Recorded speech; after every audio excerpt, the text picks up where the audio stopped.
Stand up for it.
Here.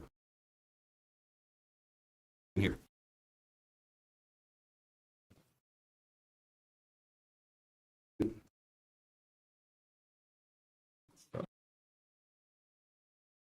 Oh.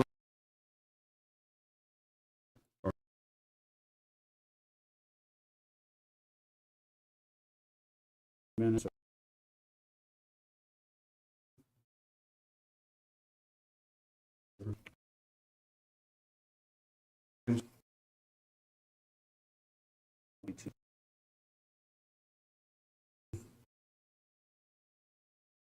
Right.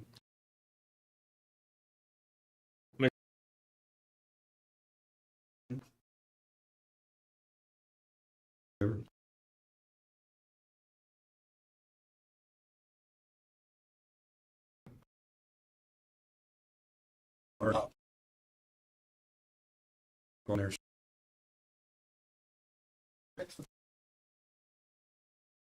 Resident. And I'm also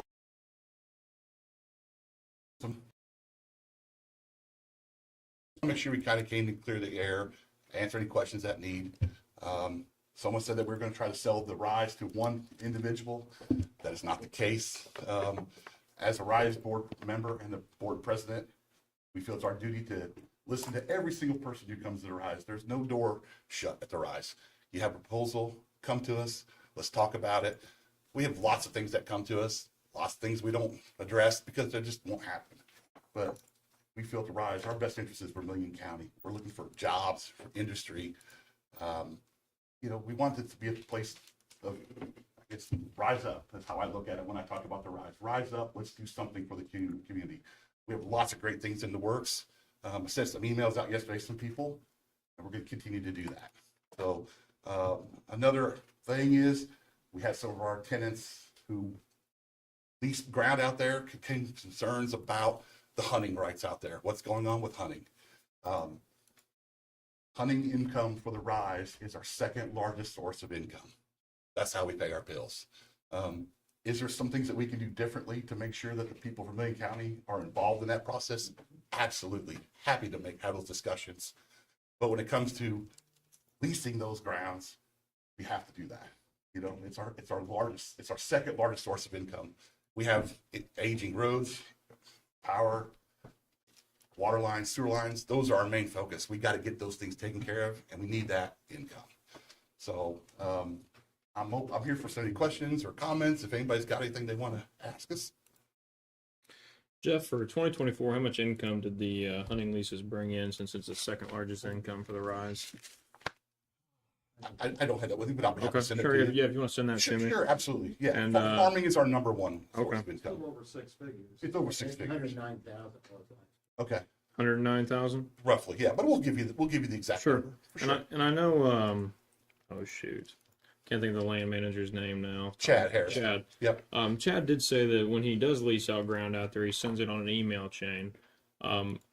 I'm not on that email chain. I'm sure a lot of the residents are. Can the RISE board look at making that a little bit more public in some capacity? Absolutely, we have to. Because I have seen some of the hunting leases, and some of them I do think are affordable for some of our residents, but however, they don't know about it. Absolutely, we're happy to change that process. Sure, absolutely. We're just saying we can't do away with, make it public hunting. So, yeah, absolutely. Working on the youth hunt too. Yeah, we did work with a bunch of our, one of the issues we have to rise is our doe population is getting larger.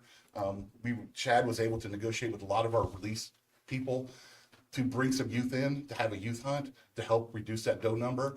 All those kids, it's gonna be free of charge to them. They're not charging them anything. They will have to have their license. Some of our tenants have offered to buy that license for them. They'll be covered under that leasee's insurance. But working together with our tenants, with the youth, and those will all be kids that we can try to get from Vermilion County. So, Absolutely. I know I'd emailed you guys about opening that up for some public use because, for 20 years now, I don't think a lot of the public has been out there to hunt that ground or even been given the opportunity. So I think starting with kids is a great opportunity, but I also think with 22, hunt areas, we could designate some of those for public hunting as well. But I think that's a discussion in the future we can have. with yeah, the Rise only Board. thing we have to be careful about with public hunting is because we are private, that we have to have insurance. And there has to be a way to cover that insurance. Because, I think that's all doable. I think all that stuff is doable. So Great. That's all my questions I have. Thank you. All right. Any other questions? I do want to comment. I thank you all for your service. A lot of boards, most of the boards we have in the county here are people who donate their time. And if you want to get good people, most people are busy that you want to find. And the RISE board and all the other boards we have here in the county, very few have any pay. And so when you become critical, sometimes you need to back up and realize these people are giving of their time, they're giving of their resources, and are doing it for no pay. So I appreciate all the board members we have in every capacity in our county that give their time to make Vermilion County a bigger and better place, and especially thank for the RISE for their help and what they're doing in the future. Yeah, I mean, we look at the RISE as, it's the RISE, it's the commissioners, it's the county council, it's all those parts working together. We're only successful if we're all on the same page. So, everybody has my email, they have my phone number. Just call me, email me, and we'll continue to work together as a group. Okay. Thank you. We're still on public comment.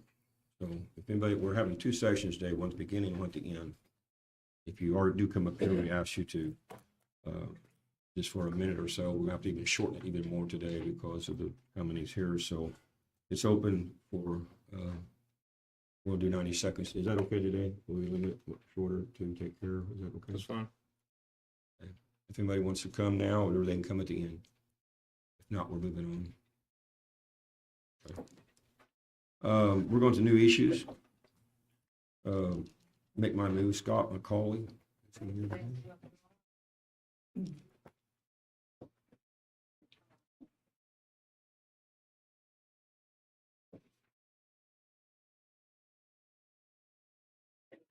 Good morning.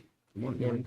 Hi, Brendan. My name is Scott McCauley, and I am with Make My Move. I appreciate the time this morning, and I want to thank Brendan, a small team I spoke with on Tuesday, for allowing me the quick turnaround to come here and speak with you all. Have you guys, as the group, had an opportunity to see the slides that were sent yet? I'm happy to walk through that or jump into questions or anything you might have about Make My Move. What do you want to do? I can share a little bit about us. I have the slides here on my phone. You guys have all those in front of you or printed out? Okay, good. Thank you. You want to put something up or not? Yeah, it's okay. If you guys have the papers can't there get in it front up. of you. It ain't gonna work. Go ahead and do your presentation. Yeah. I was here on Tuesday evening. Had an opportunity to speak with Scott Craig. Brenda was here, spoke with Rick and Ashley James. And Amanda at that time was here as well. She helped set this up. We have a statewide program that we run. It's around talent acquisition and adding people into the state of Indiana. We're an Indianapolis company. We have been partnered with the IEDC now for 2+ years, and we will be going into year 3 in 2025. We started our company and our program because all across the state of Indiana, population is a concern. It's flat or declining. And then schools across the state of Indiana are seeing that impact of 2 with year over year, kids not coming back to schools, leaving the state, leaving the area. It was a concern for us, so we wanted to know, how can we tackle this? How can we help population? And 4 or 5 years ago, As we started to look at workforce, a new stream of people popped up due to the pandemic, and that was remote workers. Are they real? Is this market viable? How long will they be around? Well, we have found in the past 2 years that it's very real, it's very viable, and it's had a very strong impact in communities across the state of Indiana. So on the second slide there, or as you look through this, you'll see our state results right now in the state of Indiana. And in 2 years, we have moved over 650 new households out of state into the state of Indiana. That's nearly 1,600 people. We've partnered with 30 communities across the state. And the big key, and one of the reasons why the IEDC is a strong partner of ours, is because of what we're doing for rural communities who need people. The numbers there in the slide, 53% of the people we've moved the last 2 years went to a community with year-over-year declining population and declining schools. Another 20% went to communities that were growing by less than 0.5%. So we're not just feeding the cities and communities in the state that are in good shape. We want to help out communities that need to add people there. And some examples for you, Floyd County in southern Indiana has added 15 households, 36 people in the past year through our program. Perry County, 14 households, 36 people in the last year. White County, 7 households, 11 people. And here's how it works. There are right now 6 million people in the United States who are going to move from their state to a new state. Why not Indiana? Why not here?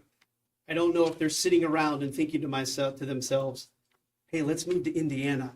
Hey, let's move to rural Indiana. Let's move to Floyd County. Let's move to Vermilion. They're not thinking that. Our program allows you to market to this audience and reach this audience and said, hey, we're a community that is affordable, is a great place to live, and we have some incredible things to offer you.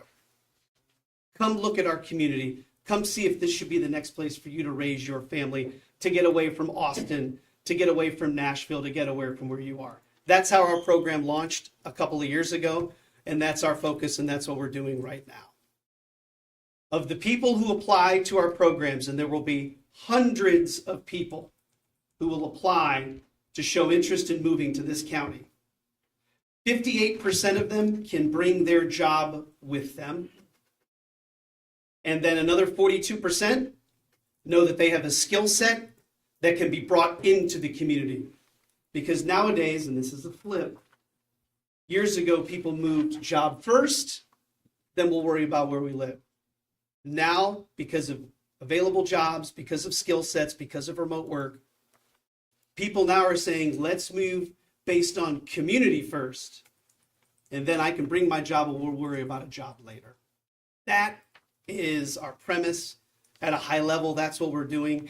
That's how we're attracting thousands a day to apply to our programs in the state of Indiana. And we want to make Vermilion County, we want to partner with the IEDC. They will cover 68% of the program's cost through their grant dollars. And that's what brought us here. And with that discussion on Tuesday, how does it work? We dove in, we showed all the information. The group said, you know what? This is something that we think can help us out. So that's what brings me here today. Any questions on that? And that's all covered in the first 4 or 5 pages that you have there. How many counties in West Central Indiana, rural counties anyway, are participating in this now, i.e. Park County, Sullivan, Fountain, Yep.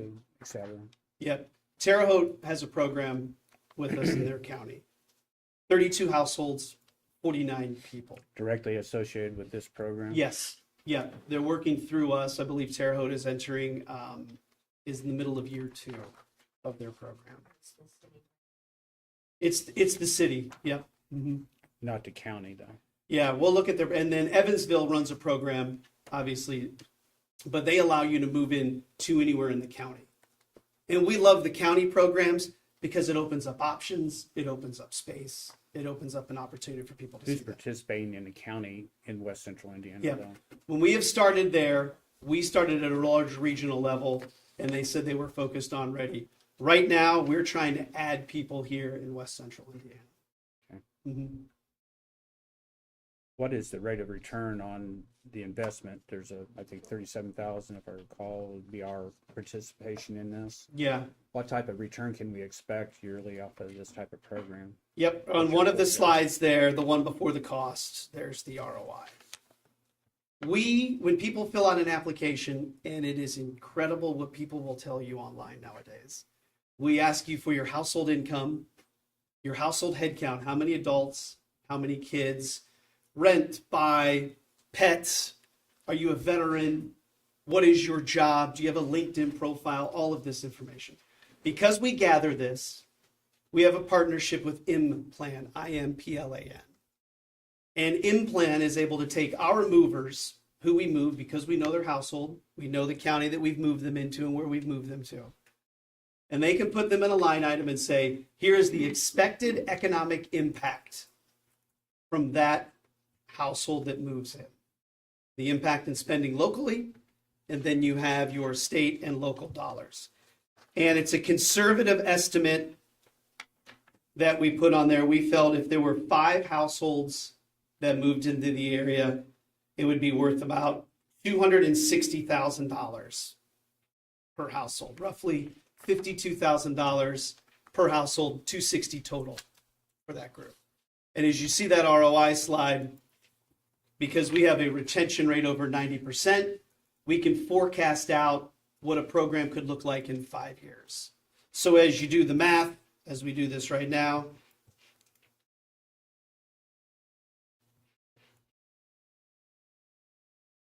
in some communities, the ROI climbs up to $8, $9, $10 per dollar spent.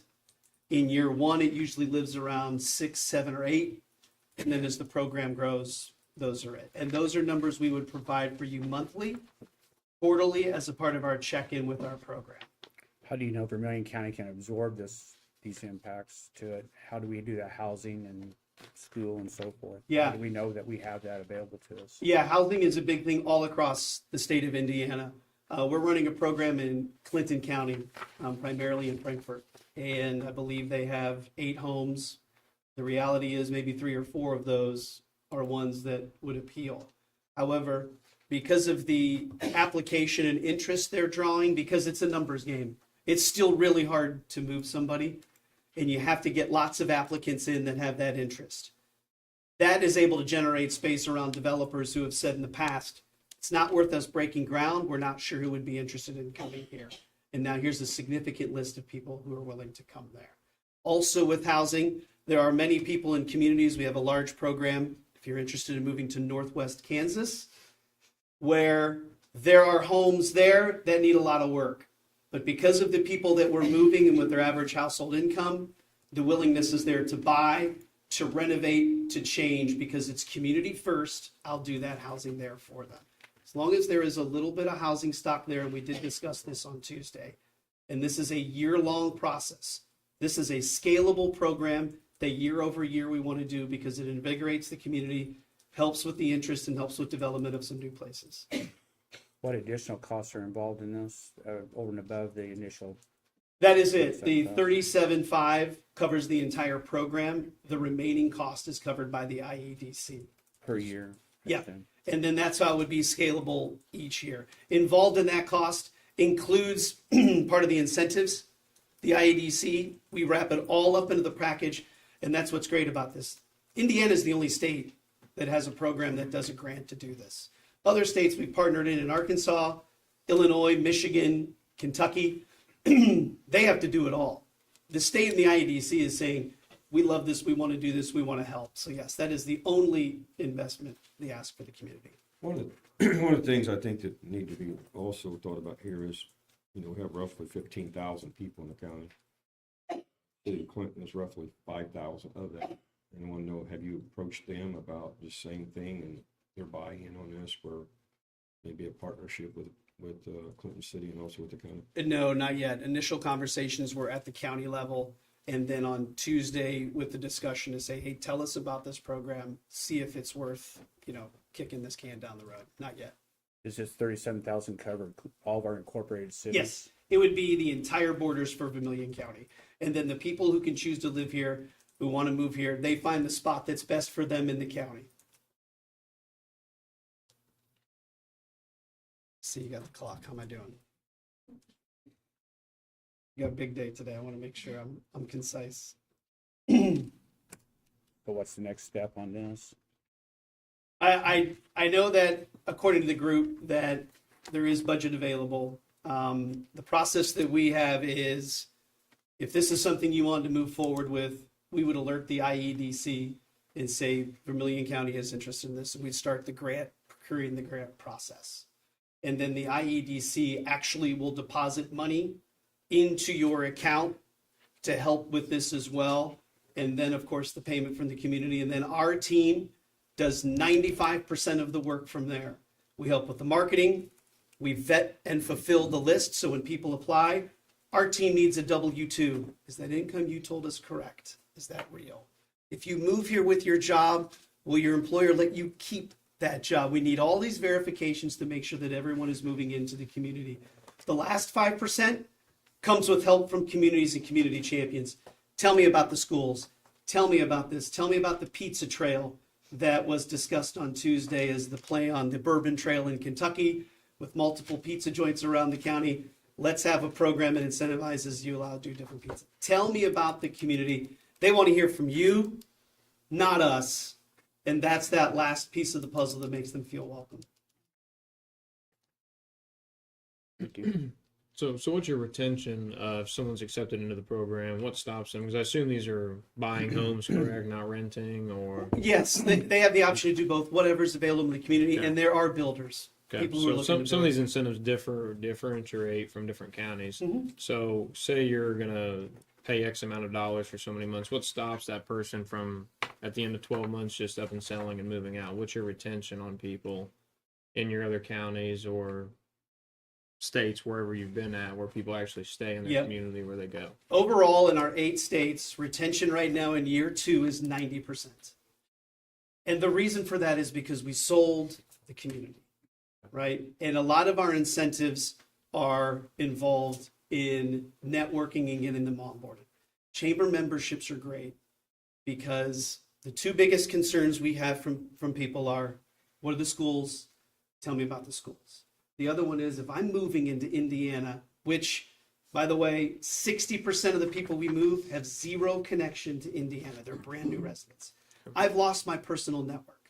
Within 30 days, the opportunity to have coffee or breakfast with the mayor, to meet some commissioners, to go to a breakfast at the chamber, gets them integrated much, much quicker than a stranger moving in and only knowing their neighbors. That's what we want to do. We want a real strong sense of community with the people that we bring in, and that helps that retention in a big, big way. So if they get accepted to the program, how long do the benefits last? Is it 2 The, years? the money benefit is paid out in installments, Okay. right?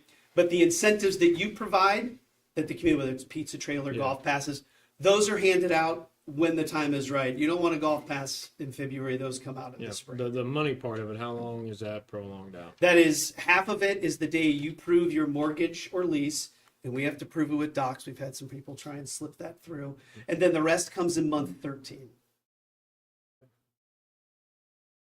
And no one is moving to Greensburg, Frankfurt for the money. It's nice. It might not cover the U-Haul. But what they're really moving there for is because of the affordability and the chance to get out of what their current spot is. That's the thing, that Indiana is the only state doing this. And we speak now before many states who are contacting us and saying, how is Indiana doing this? How are they pulling this? How are they winning this game with talent? And that's great, especially with the communities we're able to help. I've personally been involved in constructing or building 5 new homes in the last 4 years, and every one of them's been from out of state. Have they? Every one of them, Yep. Mhm. mostly from Illinois. Yep. We have programs where they've had builders put some incentives in. This was in Lafayette. And they were having trouble selling in this particular spot. And so we said, hey, make an incentive, and we moved them into that spot. But that's the big thing. Out of state, Indiana is a very attractive place. Specialists living on the borderline of Illinois. That was a good discussion on Tuesday of any kind of parameters, or do you just step across the line and say, hey, what do you think? We have not taken advantage of that, but I think we're going in the right direction. Yeah. The situation today is as far as something coming for the council, for the commission, the first time we review it, Mhm. and we discuss it, and the next meeting we make that decision. I think it's a good way to do things, because it gives us time to, if Absolutely. anybody has any questions or any feedback, gives us some time to evaluate things, so that's where I'm at. If y'all, That's fine. I'd like to review it and follow up with you personally and ask some questions. So Yeah. we could put it on the agenda for next meeting for a decision, is that okay? that's fine if I'm ready for a decision at that point. Yeah. Yeah, and between now and then, now that I've been here twice in 6 days, I can close my eyes and get here. It's an easy trip for me. So if there's work sessions or anything like that, always happy to help, whether it's virtual or in person for you all. Okay. Any other questions? Not right now. Yep. Thank you for. Thank you all for the coming. time. I appreciate it. Thank you very much. Next, we have Scott Craig with 2024-11 resolution approving declaration of I-74 commercial development corridor.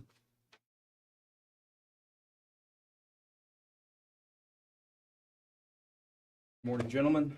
Scott Craig. I'm here on behalf of the Redevelopment Commission this morning, talking about stealing stuff from Illinois. I'm here on the same topic. I know you guys are aware of this, but for over a year now, we have been in discussions about the establishment of a new economic development area and TIF district in the northern part of the county, along I-74. We've been working on that since last fall, and creation of a new economic development area and TIF district is a 4-step process. A lot of work goes in before that first step. The first step is the Redevelopment Commission meets and adopts a resolution declaring this area, prepares maps, it prepares a plan. A lot of work went into that. We have a consultant that we've been working with, and utilities that we've been working with in coming up with a development plan for the area. And so that process took us until about September. In September, the Redevelopment Commission voted and approved a resolution to establish this area. That's step one. Step two is going before the Area Plan Commission and getting their approval of the establishment of the area. We did that last week. Step three is coming before the legislative body, you guys, and getting your approval for the project. And step four is a final approval and vote by the Redevelopment Commission after a public hearing, which we have tentatively scheduled for December 18th of this year in Cayuga, 10 a.m. We'll get those notices out once we know for sure that's when it's going to be, which depends on what you do here today. The reason we are trying to get this done before the end of the year is because there has been some new development in the area. These districts, TIF conceptually works off of new growth. And so this would begin some revenue into the TIF district, starting with the taxes payable in 2026. So the sooner we can get this established, the better. We need to get it established before January 1st, hopefully, so we can begin to generate some revenues. I will discuss very briefly. You guys have the plan, I know. The economic development area, which is not necessarily, we use this word TIF district and economic development area. The economic development area is a designation of a geographic area where you think that development is likely to occur or where project activity might occur. So the economic development area itself is fairly large. It goes from the state line to the river, east to west. It goes from the Warren County line down to County Road 1450, flip those numbers, to the south. That is also coterminous with the territorial area of Aqua's sewer system. They've got a petition before the IURC to expand their sewer system and have that as part of their territory. So that is coterminous and the same as their territory. Now, the TIF district, the part where we think that growth is most likely to occur and where we'd be most interested in seeing development occur, there's 3 different areas. We've divided it into 3 different areas. One is the interchange between I-74 and 63. Obviously, there's already been a lot of development that's happened there, but that area is still got room to grow and expand. And I think there's a need for some growth and expansion there. The other 2 areas are both right along the state line. One is north of 74, one is south of 74. Those are both areas that, for reasons of, proximity to Illinois, proximity to the interstate, proximity to an exit, that we think would be good for development. The consultant and some of the people she's been working with have talked to landowners up there. All the parcels that we've identified as part of our, what are called allocation areas, that's where the taxes would be captured if growth occurs. Those property owners have expressed an interest or willingness to see their property developed for commercial, industrial purposes. So there's 3 different areas. 2 of them are right there on the state line. One's at 63 and 74. The plan that we have, the projects that we propose undertaking, are mostly focused on utility expansion, sewer, water, gas, fiber. We think that that's one of the biggest things, that is probably the biggest thing holding back any kind of development in that area, is the lack of water and sewer. As you know, NDOT has a rest station along 74. NDOT is wanting to extend water and sewer service to those areas. And so that's kind of what has pushed this along. It would not be done all at once. It would not be done tomorrow. This is a long process. Now, if somebody came in and was ready to, build a new Honda plant, I'm sure it would move a little faster than it is right now. But there is a plan. Aqua has been very engaged and involved in this process. They would likely be the provider of any kind of water and sewer service because they already have the capability and capacity right over across the state line in Danville. The sewer system would probably be bifurcated. There would probably be a sewer system that flows towards Danville from the west side of Vermilion County. But there have been discussions about Aqua taking over the sewer plant that exists. The Beef House has its own small package plant. And so they've been in discussions with that owner, Mr. Wright, about taking over that plant and hooking that up to serve that area up there, since they've already got an existing facility there. So that's the plan. We have one more meeting to go to hopefully get this approved at the Redevelopment Commission, if you are willing to approve this today. So, happy to try and answer any questions you may have. I just want to say that area has been looked at for years. I mean, for what, last 15 years, they've looked at the area, and it just, the things weren't right then. And what happened is when the state of Indiana called us and wanted to be involved and wanted to know if we would be involved with their project, everything just lined up together. It's really unique to have that done. I think it would be a tremendous asset to the county in the future. Is Centerpoint on board with this? They've talked to Centerpoint. Centerpoint does have gas there. It would need to be, and it would need to grow. So I know the consultant has talked, and she references it in the report. They're ready to do that. I've worked with Centerpoint, working with Centerpoint right now, and some stuff in Terre Haute to expand. They will do that. They're not going to do it unless you have something. But my understanding is that NDOT does want natural gas there for their. That's why I was thinking. So what we'd be looking at, similar to the water lines, the water lines are going to be run for NDOT. What we'd be doing is upsizing them so that they're built with the capacity to serve a greater area than just what's needed for that rest stop. And the incremental cost of upsizing a line, they're real, but they don't compare to the cost of actually all the other stuff that goes into putting a water line in, or a sewer line in for that matter.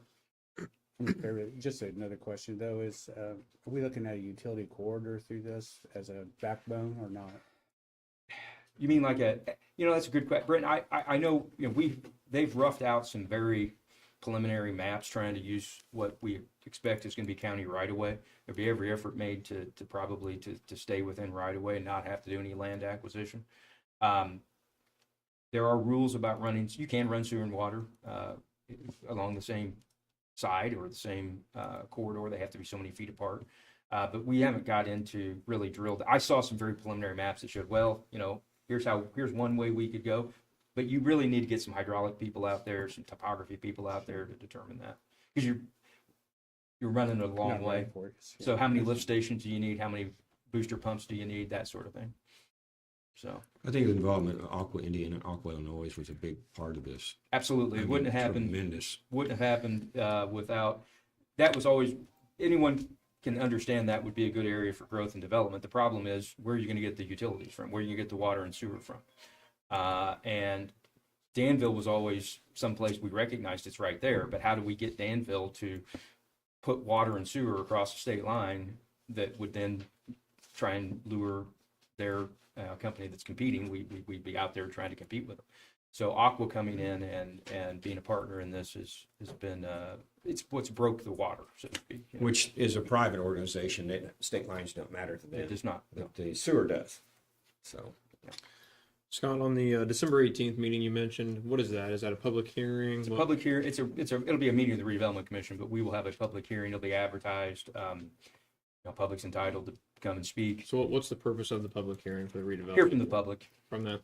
So is there any, well, my request to that would be that you had mentioned December 18th at 10 a.m. It's a Wednesday. So like if these people in the I-74 corridor, if our goal is to get them people there, what are the odds that if these people are working are going to show up to a meeting Wednesday at 10 a.m.?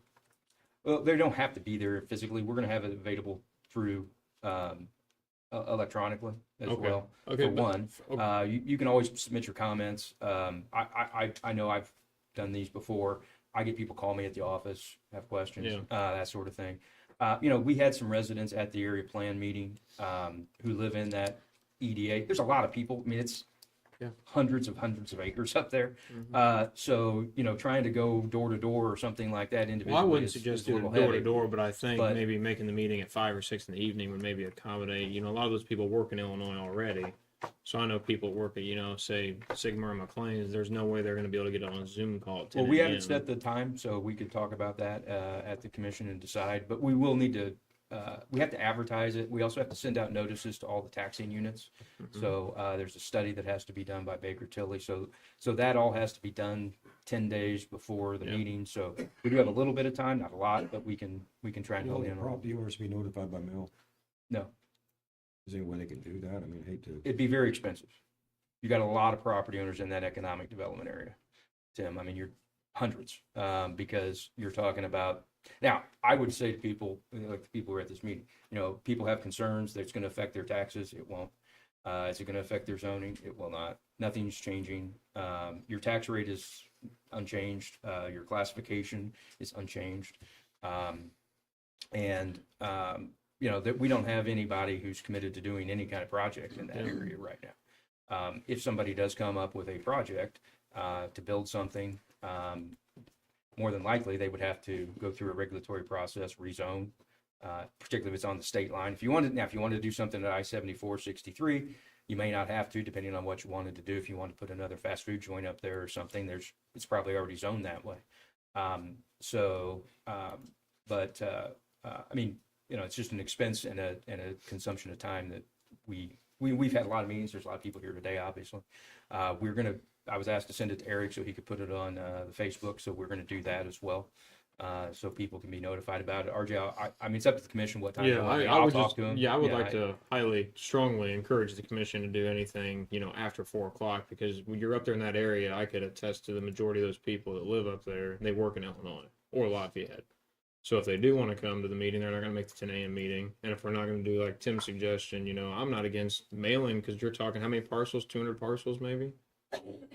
I don't know. I know there's 900 just in the allocation area, 900 acres. Yeah. So But say there's 200 parcels. If you mailed every single person some, stamps are 78 cents a stamp. yeah, it's also pulling that information together and. I understand, but I do think it's prudent to, there's a few people that know about it, but I also think there's other people that's not known about it. there was some drawings I seen in here that I'm not sure the person's house next to some of them knows about it, so I just think to be prudent to the taxpayers, I think either A, really heavily advertise this meeting, or at least get with maybe the town boards in Perrysville, the trustees, and let them try to coordinate this information out, because I think the more people in that allocation knows, the better. I think just like an informed public here, I think the more the better. So Is it something we could use those county signs for, like it says County Banner? Should we put a couple up there? it's not a bad idea. At the beef house or something, or this pipe 9-1 or whatever, just telling when it is and Yeah. just to get it out to people driving through there. Yes. I mean, you know what I mean? Yeah. Citizens. Yeah, we can find some ways to make it more available to the people. We're certainly going to provide it electronically to, like I said, to Eric, so he can get it on Facebook. I was going to get it up so we can put it on the county's Facebook. If we could have some Or notice, like that's county's Facebook, sorry, the county's website, I should say. Yeah. And if there's some notice, like you said, that public notice, make sure we send that out on the county email. Maybe send it to North Main schools. They could send it out to. North Main schools will get one. All So the they get- taxing use, the township Yeah. will get one. Perrysville won't, but, oh yeah, I know they won't. No, they're not affected. They're not affected, so they won't get one. North Main schools will, township will, library will. Another question, if we're done with that. How does a TIF district affect the existing rate of taxes we're paying to the county? So I'll just alter that the receivable funds of the taxes to the county is my question. well, couple things you gotta remember. First of all, if we had a $10 million development, let's say, somebody built a new $10 million building along the state line, that doesn't increase the amount of taxes the county receives, right? Because we have a max levy. So, what happens with that $10 million of new assessed value is, I've seen it mechanically done in the auditor's office, the assessor's office. It's put into its own district, the TIF district. And so the taxes that are paid on that $10 million then go to the redevelopment commission. To But an it's allocation. just on real, it's on buildings, real, It's on commercial industrial buildings. It's not residential. but the ground's different. The ground typically doesn't change its assessment. So TIF works off of increases in assessed value, and that increase in assessed value is set aside. It will have, it won't make anyone's, it's not as though it loses the county money. The county actually gets more money because the redevelopment commission gets this extra money. The impact, I've seen the study for every year we have to do a study that shows what the impact on tax rates are. And the impact on, I don't have that with me because we have existing TIF districts in the county, of course. The impacts are very small. They're almost immeasurable. A couple pennies maybe in rate, because the county's assessed valuation is over $1 billion. So even $10-20 million does not, it's a hundreds of percents. To really affect anybody on tax change or reduction of tax rate, it takes a tremendous amount. It does. And what the purpose behind TIF is you take that money that's being, those new tax dollars that are coming in from these new developments, and you invest them back in the area to create more growth. Somebody asked me at the meeting, at the Plan Commission, well, and they're right. If we had a $500 million building built up there, or buildings, I presume at that level, my rate might go down a little bit if that company built that building and we didn't have this TIF district. And they're right. And what I'd say though is the likelihood of that happening without us doing this TIF district is nil though, because nobody's going to build a $500 million building up there without water and sewer and utilities. So we need to invest this money in the infrastructure to grow and develop that area first. Then we can hopefully see that growth and development occur and use the taxes from that growth and development to pay for the infrastructure that we've put in. So this is the state's primary way of financing economic development projects, TIF. So this was asked at the last meeting. So what are we going to do with the money? Well, the money will go to fund projects in serving or benefiting this area. So it does not necessarily have to be in the area, but it does have to serve or benefit that area. So that could be a lift station that's outside the area, but is necessary for the area to function. It could be a road that leads to the area. It could be relocation of utilities. There's all sorts of undertakings you can do with TIF, so. Good. Anyone else have any other questions? No. John, does the resolutions don't necessarily need to have all commissioners on board, or The do resolution's just a statement of intent. just the It ordinances doesn't are that carry any way? Yeah. real weight with it. I would like to make a motion that we approve resolution number 2024-11 by title approving the declaration of the I-74 Commercial Development Corridor Economic Development Area. Second the motion. Discussion? I think it's a great thing. It's a new opportunity for Wayne County, especially right with Danville and right on the state line. It's a real golden. I mean, I know I told you, Reedy Bone Commission's been wanting to do this for a while. We just never had the way to do it, and now we do, and so it's pretty exciting. So, Yeah. I know we've Exciting. been working on this for over 4 years, or at least 4 years anyway, maybe longer, but Yeah. it's in concept all the way up till now. It's actually becoming some type of reality, so. yeah, we're still got a ways to go, but this is helping lay that groundwork, that foundation that we can build from. All for I a know vote, all in North favor? Vermillion, I know North Vermillion School Corporation's excited about this happening as well. It will help the taxing districts up there in other ways, regardless of the TIF too, so, or in conjunction with the TIF, I should say. All for a vote, all in favor? Aye. Aye. Opposed? Thank you, sir. Thank you. Wish you the best. If there's anything on this list that you all think you can put off till next meeting, I'm open to suggestions to what the time you guys want. Contract for grant writing, Melissa Weibel. I think that is roughly $12,000. A little bit, everyone know a little bit about our community crossing grant. I think we're probably getting close to $10 million of state funding for our roads. I think we commissioned very proud of our road systems. We did major improvements in the last 6 or 7 years. We did a lot of ditching, berming, removal burns, and then we established a lot of new blacktop and chip and seal. And if you drive our roads, just stop and think about it. This is Vermillion County, and this is what Vermillion County does stand for, and we have good roads. And you go to some neighboring counties, you might find out. But we're very proud of what we've done. Investment from the state of Indiana and investment from the council has made this very possible. The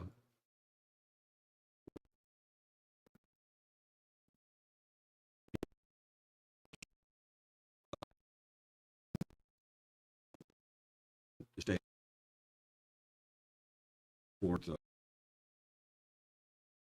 25. It is.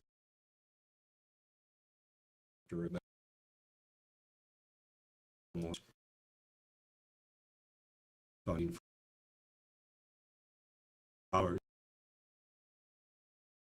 And Melissa Weibel's been with us since inception. The very first time we did it, we went out and did our own measuring. We did all our own work, and we did it by ourselves. And that's the start of something great to happen for Vermillion County. So this will cover that part of the grant writing. Discussion.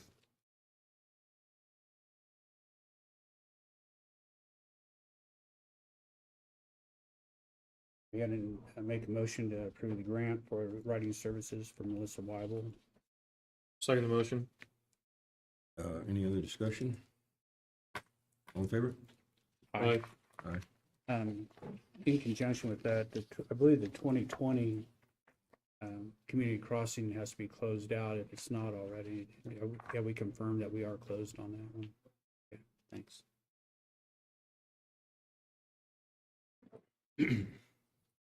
It's been an excellent program, great program. Anything you all want to scratch from this agenda you just want to continue? These two rollovers we can hold until we have the bids in, if we go out for bids as soon for, Kylie, can you put that back on the agenda? You want to go for the next agenda for next meeting? Just we'll cover those when we cover the aggregates, culverts, et cetera, or whatever else is fuel, I guess it is. On to go on the Okra grant funding, Gerald's estimate, I think that's something we've been talking about, but we need to discuss that again, I think, in another meeting. I'm sorry, what was it? Defunding. We're on the ambulance facility. Oh, we're way behind on that. If we're gonna do the Okra grant, we should have started over a month ago. We're most likely will not make the July submittal for, I guess it comes out in September, October, or August, September, in that range. The chances of us making that now are not very good, so. Well, I think that the thing that the decision to build and do the north garage, I think has been settled, but we haven't really said that that's, Clinton City is something right now we're set up good. We don't have to worry about that. But the agreement still needs to be changed to 10 years, but yes, we should be in good shape there. Well, we're doing Chris enter into yesterday. agreement with the city of Clinton in their, they got a new firehouse there, and they agreed to let us have a bay there and housing for our ambulance in the south end, includes utilities for like $1,500 a month. Is that correct figure? Or written? $1,500, $1,500 which a month, yes. that's hard to beat. And so therefore, we had trying to figure out what was going to do in the south end about putting another station down there, but with this opportunity of excellent low rate rent, it's hard to pass that up. So our direction now is to go to North Vermillion. The property there is, I would say, secured, and I know we have some engineering work done on it. And Well, it's not secured yet. We have an agreement in principle. The agreement should come out at the end of this month. So at the end of November for them to sign and for us to be able to sign as well. So until they're signed, they're not actually procured. so that would give us total path to go ahead and start. I mean, we're there. Well, we'll have the property acquired. There's still plans that need to be approved and so forth, so. To let you know, the North Vermillion School Corporation has agreed with us to provide an acre or 2 acres on the north side of their property. I think it's a great location to have an ambulance facility next to your North and South Vermillion High School. It also creates access to right off 63, and to move from the Perrysville, where they moved it to, back to or toward Cayuga, gives it more response time, better response time to the central part of our county. So with that, you want to do your presentation today on the, okay? Address it, yes.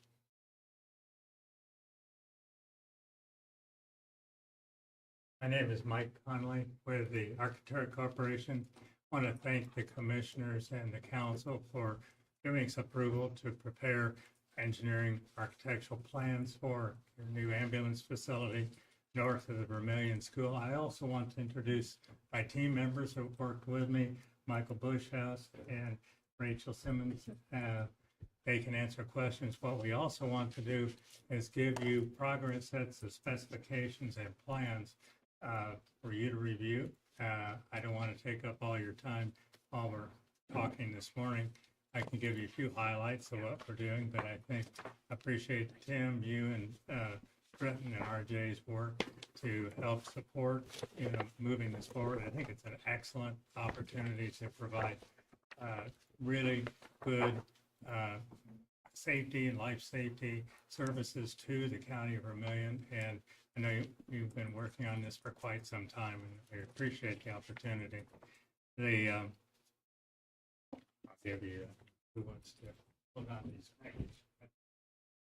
These are at 85% set of specs and plans, but we have the mechanical drawings are will be ready to submit to you very soon. And with your comments, we'll connect that with the architectural plans, make any adjustments, and move forward with a schedule that is suitable to the county. We have planned on being able to finish the plans so that they can be bid after the end of November and bids be received before the end of this calendar year.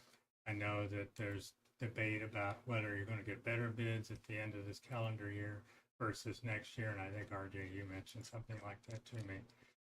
That's up to you. We will have the plans ready for your use, and At the same time, the plans will be issued for bids. They'll be submitted to the state for permits so that we can get all those clearances done by the end of this calendar year. What was the resolution, what was the resolution on the septic? It was going to do with the conventional septic, right? It will have its own septic system. One time we were looking at connecting to the sewer system that was part of the school corporation. Brett and Luther brought some good items to our attention about planning to be careful and make certain that if something happened to our septic system, it didn't affect the school corporation. The septic system will work very well. We have all the details worked out for that. It's got very good percolation rate in the ground, and I think it'd be an excellent investment. You have plenty of property at 2 acres to expand either the ambulance facility operation or prepare some other expansion for the benefit of the county. Was that a mound system or was it just a We conventional? have a base bid for a metal frame pre-engineered building system. We also, based on what the council asked us to do, have an alternate bid for a wood post frame pole barn type construction system as an option.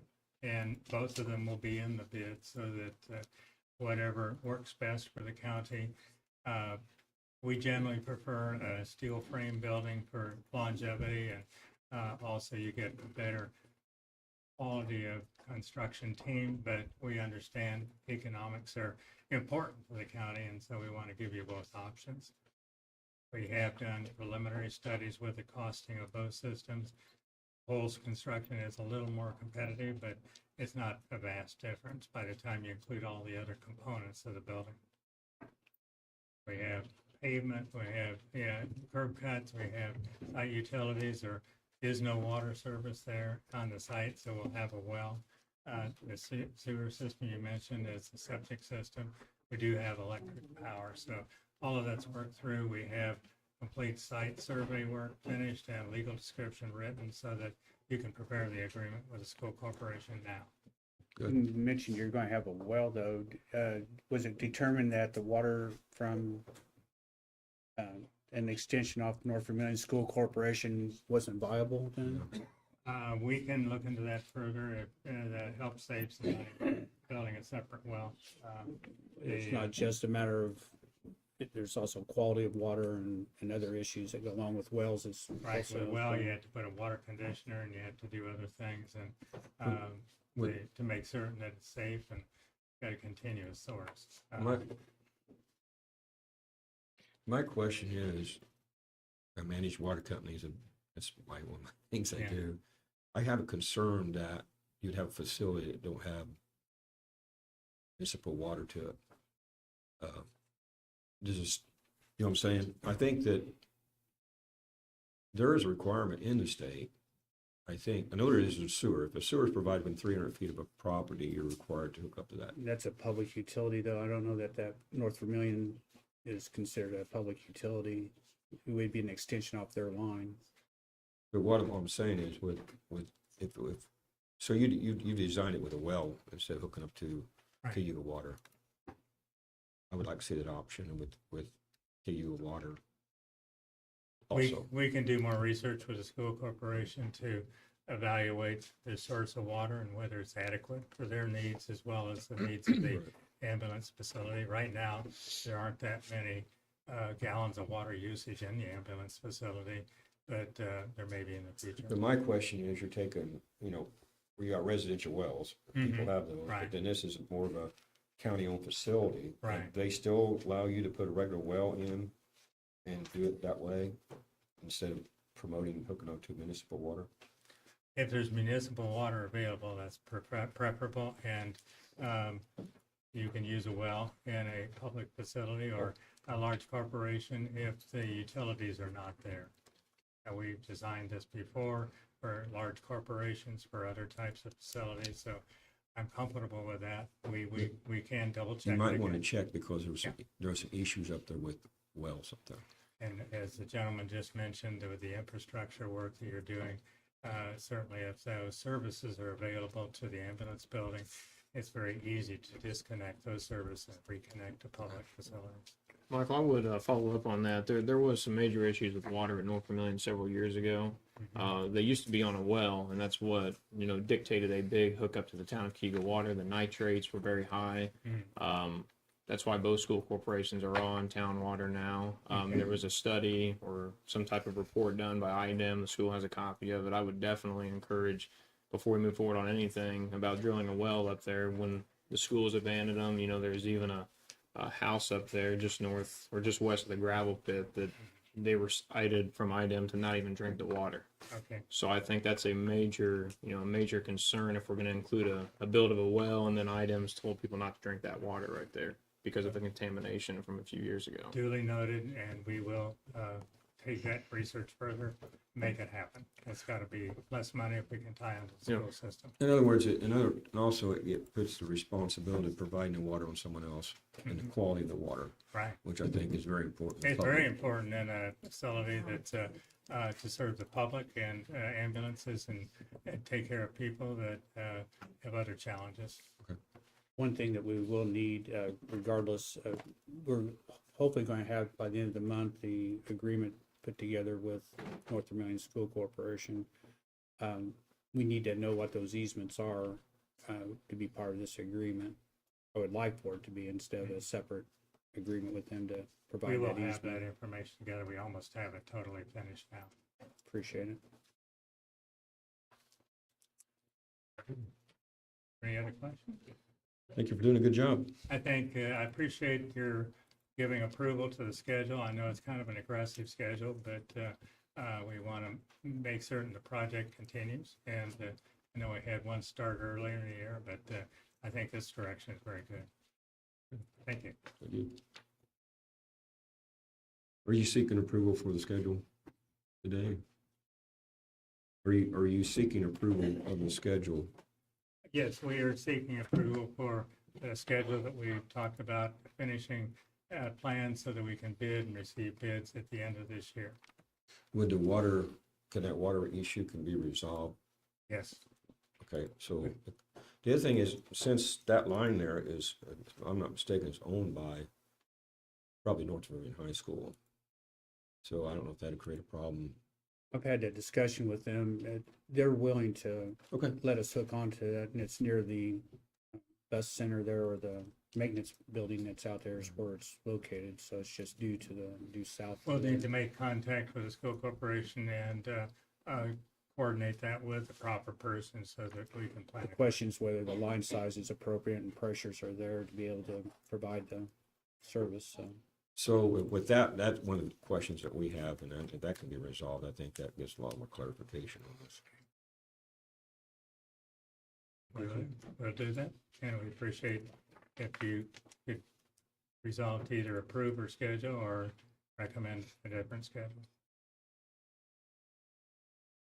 Recommendation?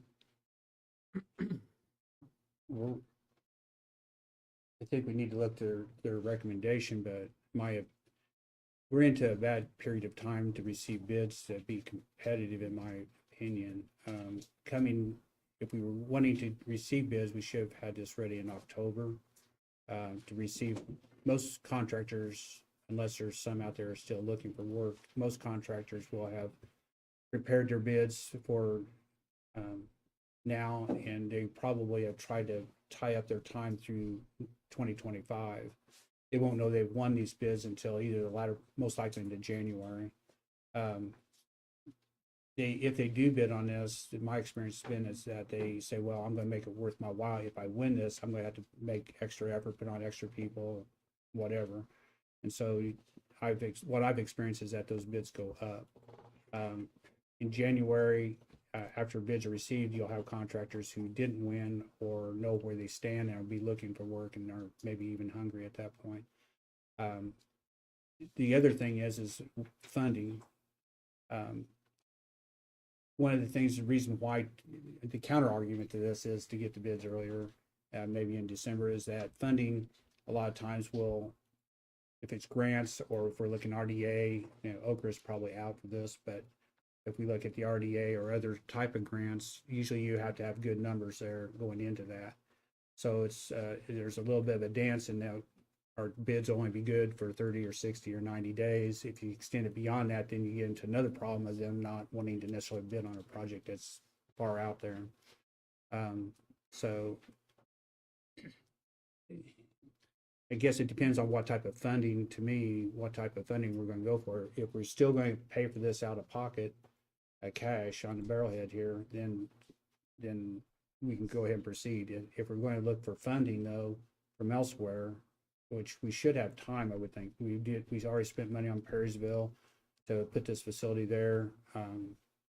We could wait or make application, but somebody's gonna have to take that and as a point and actually start that process of identifying what grants we want to go for and actually making those applications. So those are comments. I don't know if it clouds it probably pretty good, I think so. On a couple points Britt made, I think, there is that, well, I think there is just a really great possibility that these bids will come in higher. I would like to waylay any bids or receiving bids till after January. What, I mean, just- January? What's that? Yeah, January or February. Yeah, January, February, yeah. I think, if we're in the business of saving money, I think this is a very prudent thing to do. It's not like we're asking it to be waylaid for a year. It's only a few months. So that would be my recommendation, that the schedule be delayed and not put out for bid until January, maybe February. What about funding now? I've spoken to a few council members. I can't say I've spoken to the majority of them, but the few that I have spoken to, the numbers they have seen on this, they've thrown around, numbers of not wanting to spend more than 300,000. And I haven't spoken to them about grants, so I'm not sure where they're going to land on this, on where to spend the funds to fund this project. But our estimates are already above 7 on this. The chances of it coming in at 300 are not I understand. likely. I understand. I'm just referring. What I know. I council- agree with you. It just, so that doesn't solve our funding problem, or at least what we know or we believe to be happening here. Yeah. So even if we go out for bids and council's not going to provide the 300,000, then that means we need to go for grants or waylay the project, not waylay the project, Yeah. but start that process, which means maybe we do want to get our bids in so that we know what monies we're dealing with. We're not going to go to RDA and well, maybe we can with the estimates we have, but Yeah, I mean, you do have those estimates already, and the other problem is, if we do go out for bid, they very well may be inflated. So at least with the numbers we have, we could say this is an estimate. If you're our gonna do it. bids probably won't continue to be good by the time we get through RDA. That's a year-long process. So that's not even going to happen probably in 2025 by the time we get there. Maybe it will because we have plans in place, but it's going to be pushing the building season in 2025 also. So. Yeah, I think it'd be worth waiting just to see that number difference. If it's 20%, if it's 15%. Well, I'm not sure it's going to be that high. Well, but- Would you recommend that we take your estimates that you have here to the council to get determination on which direction they want to proceed with funding? That would The- lock it down. Yeah. I mean, if the funding's there, then that's the question, one of the questions right now, I think. Is need to be Okay. answered.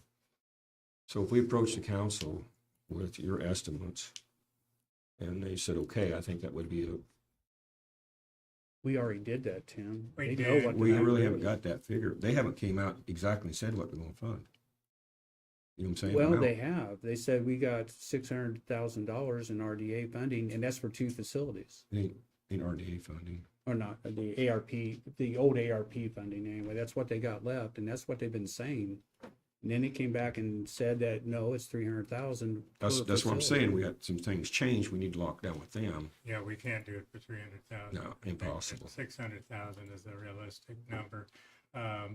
Plus, if there's any peculiar things with the site, I'd rather get the plans closer to being totally finished to give a revised estimate.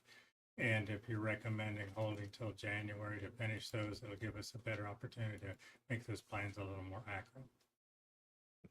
Not opposed to, we need to keep this on track, but We need to move we forward. also need to decide on where we're going with funding. So that's the big holdup here is So- going to be funding. Would you recommend us go to the council for a yes or no on funding X amount of dollars and then come back and proceed farther? Is that what the funding issue sounds like? a clear path on funding. Well, you don't have a clear set of plans, like Michael said. You've got the water issue that needs to be rectified, and I He said they mean, can rectify that real quick, ain't no issue. well, he's okay, Tim. There's been nothing put in documents to us or to the council that that's been rectified. These plans do not show that. But yes, he did say he could. Or you will, Yeah, he could do that, but it's not been done yet. but it's not been done yet. Yeah. I'm still the opinion waiting till January. If you guys want to pursue the council and do that, then I'll leave that up to the majority of the commissioners here today. But I will not go to the council and ask for. Well, we don't even have a true estimate. I mean, 700,000 or We have 800,000. a true estimate. We have a good estimate. It's not a bad one by any means. It's True to the very exact. good. Yeah. Okay. 700, 800,000. I won't go to the council and ask for that for one facility building. I won't do that. So if you you're guys, opposed to, you're at 300,000 also? I'm not at 300,000. Also, as I said at the last meeting, is I've kind of opposed like the $75,000 building plans. We have two facilities that have pretty much said 10 years, et cetera. On lifespan, we're talking about an I-74 corridor project. I'm still of the opinion that the stations need to stay where they're at. I'm still of the opinion that I've told council members the other day that if they're willing to spend $300,000-$400,000, we could look at different ideas with the ambulance and the coverage. And I think with a new commissioner coming in, I think those ideas need to be revisited. We'll have a different voice sitting here in January. Well, why don't we just wait till 4 more years and we'll have another Well, commissioner in Britton, or two? December 31st, you won't be here anymore, and we'll have a new Nice. commissioner to talk about ideas with. We have So, spent a lot of money and a lot of time on this. you and Britton have, yes, I voted against No. these. I voted against the $75,000. You can go back and look. Tim. 750,000 maybe? $75,000 for the plants. Mm. So if you and Britton want to continue until December 31st, you guys are more than welcome to. There's been a tremendous amount of work did in this with volunteers, ambulance committees. We assigned, we got the best people, fire chiefs, Mark O'Hare, emergent management, and we relied on their professional opinions for every bit of this. Tim, that's fine. No one is disputing. No let me one's finish. disputing people and their time that they Please put into respect me when I this. speak. So we recruited good people, we invested time. All the position, the place where it should be is where it needs to go. We've invested time in this and resources and I want to get it done. I mean, we can kick the can down the road, and it's been kicked down the road a lot of times. At this time here, if I think that we get clarification on the water, and you can do that within a week. What timeline would you have on that water? Yeah, we'll resolve the water issue within a week. Well, I would, just for the record, if there's any council members listening, I would cautious any council member on approving, big funding for a project, because if there is a new majority in January, projects can be changed. So I think it would not be very prudent for the county council to approve funding for a large project that does not or may not have the support of a new administration coming in January. So I assume you have, So you already have Yes, plans on set. that. I have no plan set up, but I'm saying there's a new commissioner, and if no one has talked to Misty about any of these, has anybody forwarded these to her to ask her opinion on these? well, I have tried it. I've contacted her 4 times and she's Okay. not returned a call yet. She's tried to contact. Okay, There's I'm been- just saying, I we think tried to do that. the county needs to be I think very you probably careful. made that connection, right? What's that? You made a connection with Misty, right? What do you mean? I mean, you're asking if we connected with her, and we. I haven't spoke to Misty on any of this stuff either. That's why I'm telling you guys it should wait till January, Tim. But I think maybe common sense does prevail too much sometimes here. Obviously. We're addressing common sense. Sure you are. But no, I would like to, we need to have that answer anyway, regardless if we do now or later about the water line. I don't know that's I gonna, will, taking these superfluous comments away and getting back to the nuts and bolts of this. I don't know that getting this earlier, the funding question still needs to be Yeah. answered. And, that's what I said, I go with council. and so I don't know that rushing it, or not, it's not rushing, but keeping on the schedule of the December helps us with that funding question. It may say we don't have a project, is what it may say, Yeah. especially if the incoming commissioners decide that we're only going to spend $300,000 or $400,000, we won't have a project. We spent over 300,000 on just the annex, and that was just a remodel. That wasn't a new building. So to think, and we already spent $50,000 at Perrysville. To think that you're going to spend 300,000 and have a new facility is not you were in the realm of concept here. Yeah, the annex is 2,800 square feet. This building is, like, But the thing is this is a remodel. Yeah. This wasn't a new Mhm, building, so, and Sometime remodel almost costs as much as. yeah, it they did. do, because really you have does. to work around a lot okay, of, then we can do it for 300,000. Hidden conditions. There's your argument. You just made it.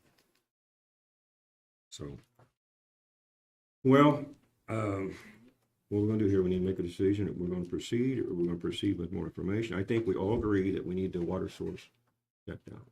Right. Is that agree? That needs to be That's a done. given, but I think we need to delay this until we decide how funding is gonna Okay. go as far as going out for bids. The bids are only gonna be good for 60 and 90 days, give or take. You extend it out any further than that, then, I think you get into another cost factor when you start extending beyond that, so. I will approach the council. Do you have a recommendation from our chair? You heard all of our, my first recommendation Yes. was to try to get opinions from the commissioners, the three of you. I know there's some benefits and a little bit of delay, possibly with bids, possibly with more accurate plans that won't have change orders attached to them. And during the holiday time of the year, things get a little slower. And we're working, but there may be other people that need to approve things that may not be available. We would like the opportunity to meet with a new commissioner, if that's a possibility. And Tim, I really look forward to your guidance on this. If you have specific recommendations, I prefer to go with that.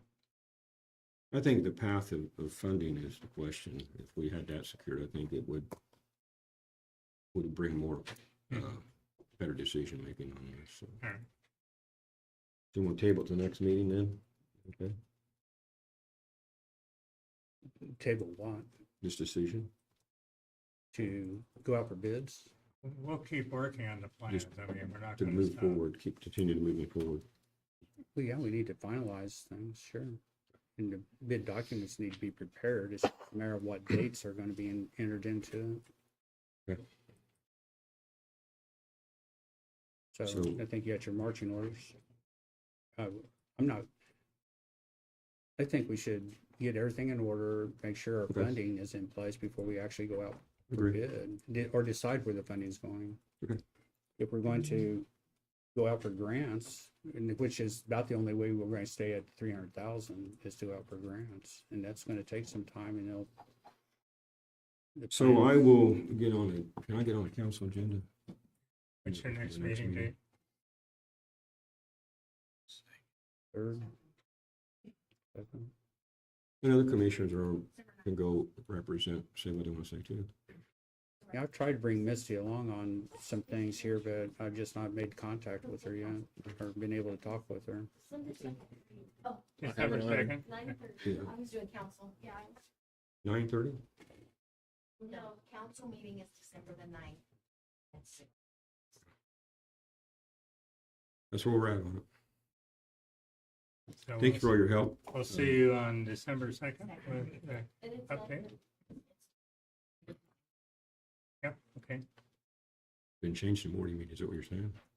Still 6:30 at night. We're talking two different meetings. Okay. Commissioners meeting is 9:30 in the morning on December 2nd. Council is December 9th at 6:30. Very good. Thank you very much for all See you you're then. doing a good job. I think we need to poll the or the council to see what they're willing That's- to do. that's what we'll do. I'll get that answer. Then bring it back for commissioners to decide. Thank you all for being so patient today. I hope it's been an educational experience so far. Entertaining. But government works good. Vermillion County we have a good court system here and commissioners and council, and we do listen to you. Okay, now we're to the 2024-10 ordinance, Unified Development Ordinance and Zoning Map, Penny Partner and Brad Johnson.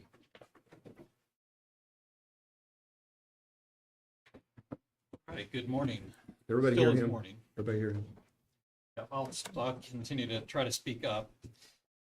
Since our last meeting, I know we have the UDO in front of you right now for a decision, one way or another. At the end of my presentation, I'd like to make a suggestion for a possible decision for you. But since our last meeting, I have been able to go back through the state's enabling legislation for Unified Development Ordinance adoption and its content, and it's really clear that municipalities have the right to regulate development, including utilities, is actually written in their address any environmental issues. Certainly, the number one ground rule for zoning regulations is to protect public health, safety, and welfare. That is the genesis of why we have zoning to begin with, and everything that's in the content of this ordinance is for that purpose: public health, safety, and welfare.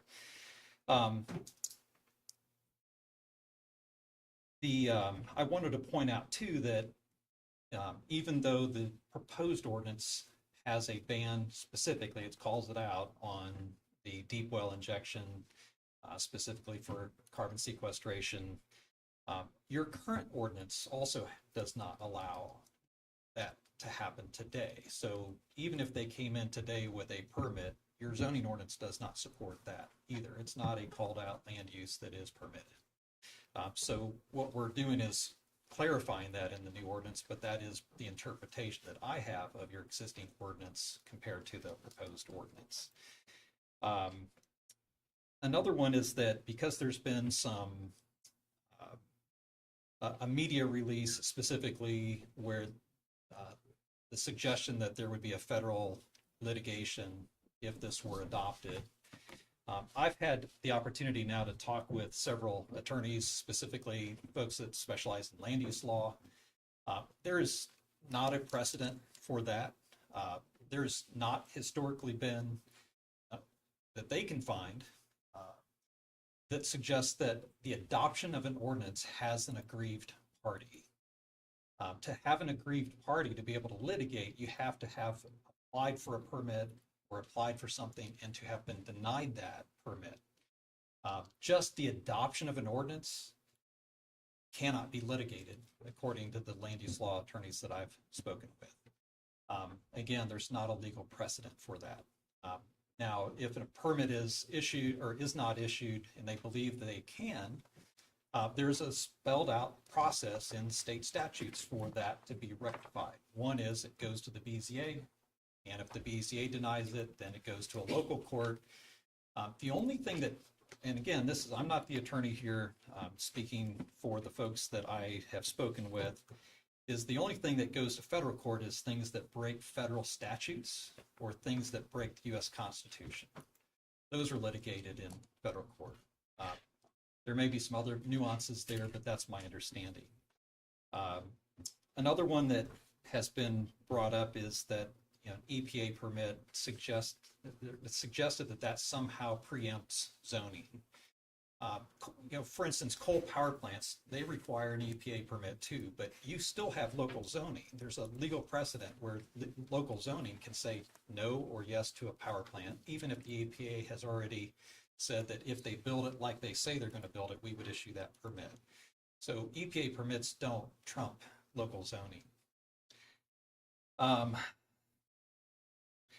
I reread all of the state's legislation on carbon sequestration as well as for the pilot project, and there's nothing in there that specifically spells out preemption of zoning, local zoning. Matter of fact, the DNR's general counsel gave a presentation specifically stating that local jurisdiction, zoning jurisdiction, would apply to this as the state's enabling legislation has been written. So that's another confirmation that local zoning does have powers to regulate a project such as this. Another question that is out there is, does eminent domain, if granted by the DNR, because in the state statutes it says that the DNR can authorize the use of eminent domain. Eminent domain is for public, it serves the public good. But if that eminent domain is used for something that could risk public health, safety, and welfare, again, the core principles of zoning, does eminent domain win, or does the protection of public health and safety win? That is something that we need some time to explore and understand.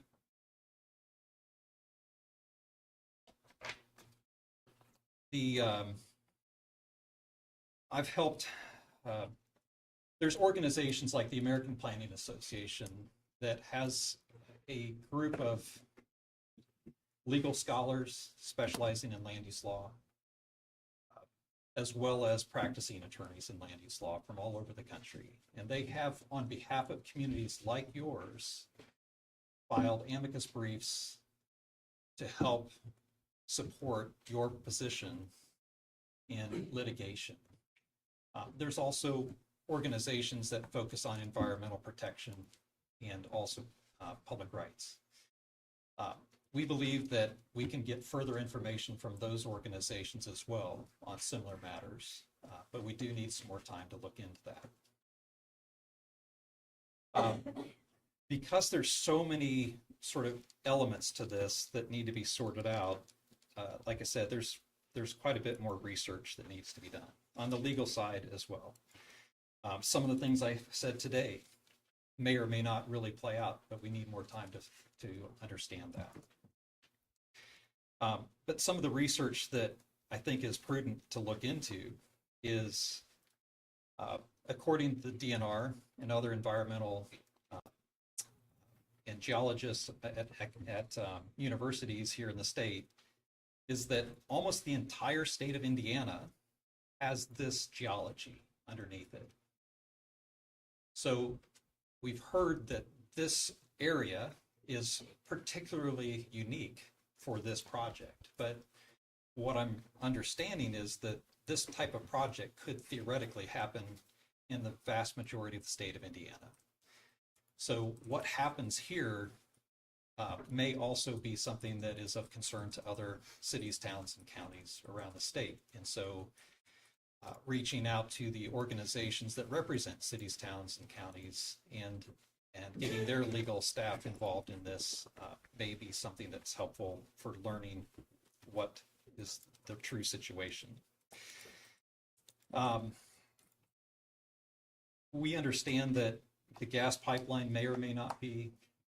We've heard testimony, we've heard experts. I specifically contacted some folks that specialize in pressurized gas.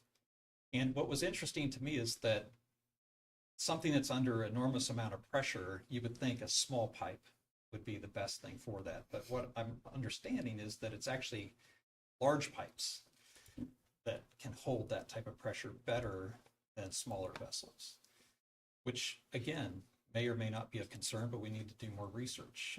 Just one example of that is acetylene gas. You know, you can go up to 900 pounds of pressure in the small vessels that are used in welding shops, but you can go up to 3,000 psi in enormous containers of that particular gas. It's counterintuitive, but that's what I understand. So understanding the size of the pipeline, that's something that probably needs to be researched. We've heard that it's going to be buried only 5 feet down. We bury our dead lower than that. Is 5 feet really the right number? And should the public have interest in that? It is possible with GIS to model what a rupture would look like if we know what the pipeline size is, if we know what the pressures are, if we know roughly in that range, in that 11 miles of route, the pipeline, where it could be possibly devastating or not so devastating. But we need to take some time to model that and understand what the public risk really is. I'm certainly willing to meet with Mr. Zeller and their team to understand their positions on this. There may be an amicable way to resolve this without resorting to litigation or threats of litigation. But I do have questions like, would NDOT, if we were to bottle this up on a truck at 3,000 psi liquefied nitrogen, carbon dioxide, and drive it to an injection site, would that be permitted? The point being is that if we're not able to run it in a truck, why would we run it in a pipeline that's only 5 feet down? Again, public information, trying to understand what the risks really are. So my request today is that the commissioners make a motion. I'm sorry, I need my water there.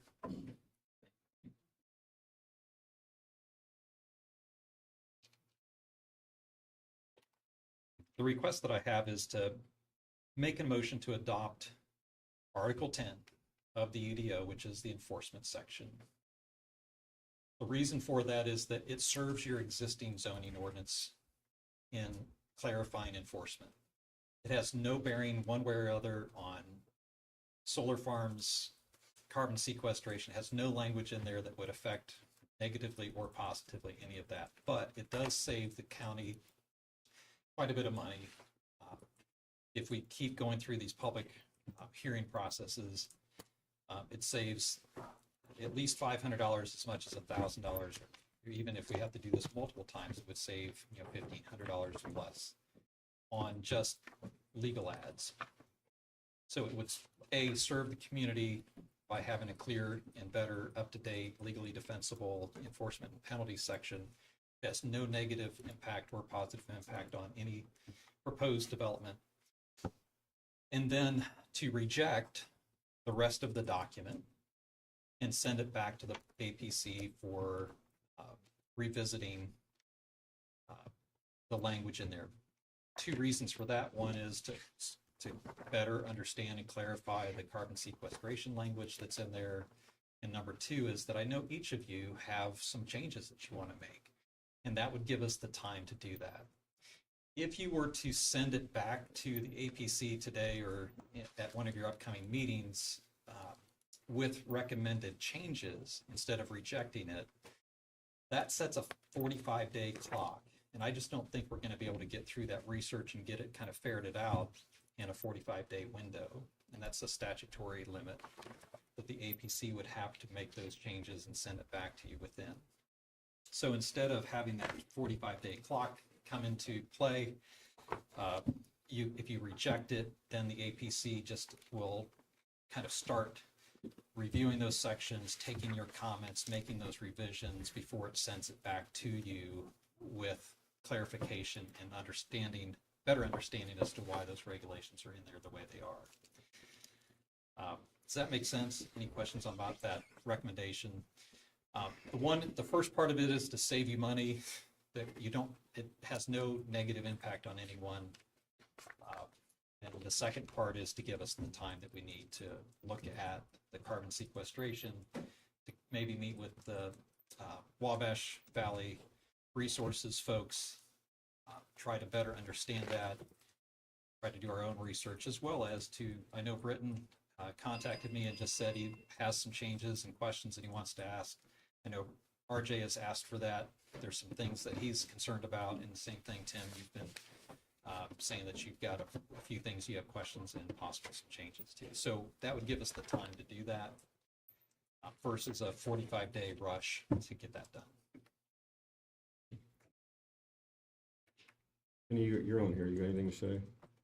Name's on here, so. Oh, no, yeah, and Come up we'd here. also, Penny Carpenter, Vermillion County Area Plan Executive Director, we'd also like to sit down and have an open dialogue, go over the ordinance with the commissioners as well. I know that's something that's been asked. We are willing to meet with you guys. The steering committee could be there as well, or we could do it at an APC meeting. I think the more informed everyone is, the better off we're gonna be.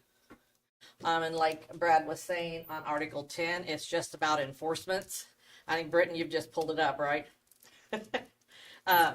That's all that refers to is the enforcement. It has it's that one article, not the rest of the document. So, because when I advertise, if I have to re-advertise, that entire article has to be advertised in the newspaper if we don't accept it now, which, it's $500-600 to get it done. But any questions for me? You say if we don't do it, it has to be re-advertised if we don't pass it today. Or So tomorrow? any changes to the What's wrong with tomorrow? document, sorry, go ahead. What's wrong with tomorrow? I mean, is there a time frame on this? one? Well, our Besides 90 the days 90? There is a- started, Yeah, but yeah, Okay. there is Go a ahead. 90-day time clock Right. that I mentioned before. I did confirm that it is 90 days. We're well within that at this point. There's not really any pressure to have the commissioners make a decision today. Okay. But if you do make a decision, I think it's best for the APC to give them time, best for me to help them through that process, best for you to have you get us your feedback, and not have a 45-day time frame that's then applied to this process. Can we piecemeal approve this ordinance? I did not see anything in the statutes that would prevent you from being able to do that. So you would be adopting just the Article 10 and rejecting everything else. You can reject all of it if you want to do it clean that way, but it does require us to republish the legal ads, which we know is at least $600 each time that we do that. So Which we we're can just- do. We're It's- just trying to avoid that. Understand. I don't see, there should be no harmed party by adopting that, meaning that it won't affect carbon sequestration in any way. It will not affect the solar projects or any of the other economic development projects you have on the books. I do have a number of questions on section 10 as well, of which hopefully tomorrow we were going to sit down and go through these. If that's the all case, then afternoon. spend the money on re-advertising. and I don't have a problem doing Well, that. I'm not saying we can't re-meet or approve 10, even if this thing So let's, wherever, but just let me throw out a scenario. If you reject everything except for Article 10 and send Article 10 forward for adoption, I would still commit to changing anything in 10. We can still make those edits there. We just don't have to publish the whole article every time that we have a plan commission public hearing. We're talking again, about I'm not, spending 800,000 on the ambulance building. We can Okay, do I'm- 600. Yeah. I'm not, the questions aren't necessarily changes, they're questions right Yeah. now. So Article 10 is written so that one is identifies all of the different possibilities that are provided by law. And I actually had John Molitor, before his passing, he was kind of our state's premier land use law attorney. He's literally had his hands in writing almost all of the enabling legislation for planning and zoning. He and Gene Lausch, who also worked for the city of Indianapolis, but before that for the legislative services, the two of them pretty much drafted all of this enabling legislation. They knew it better than anybody. That's me. Anyways, he came up with some of these concepts that are in Article 10. So they're really well founded by the state's enabling legislation. But a lot of communities don't even know what their powers are for enforcement. Can you legally stop work? Can you not? Sorting that out. And that's what we've done in this article, is give you the tools that you have available to you and clearly spell out how they're used. And it also gives you options. Let's say you have somebody that has been in violation of your zoning ordinance many times for similar reasons, and you know that you've always gone to court on all the previous cases, is that you can just go straight to court with that person. However, 99% of the folks out there are usually unaware of the regulations they're in violation of, and so you knock on their door, ask them to remedy it, and they remedy it. So that's what the vast majority of people experience for enforcement. But we do have the other things. So if the public safety is being risked by a project, you can request stop work. They can ignore you, and then you can go to a judge and ask for a legal action to stop work. That's an example of what's in there. So the informal request to stop work and then the formal request to stop work is spelled out in there.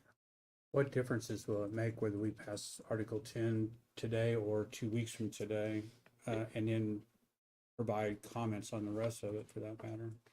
I don't, what is, The number one thing it does is saves you from having to publish that entire article by state statute, which is the expense, it's just more expensive. but time-wise, it's not a Time-wise, it's issue whether not. it's today or 2 weeks from today. Because it is enforcement and penalties, there's a remonstration, public remonstration timeframe that starts. And so if we get remonstration against that enforcement and penalties section, we cannot make that immediately effective anyways. That is automatically by statute delayed for that public review period. Okay. So in theory, that will end up being adopted first, but it's not going to get adopted right away. As a matter of fact, it would likely not be enforceable until first of the year.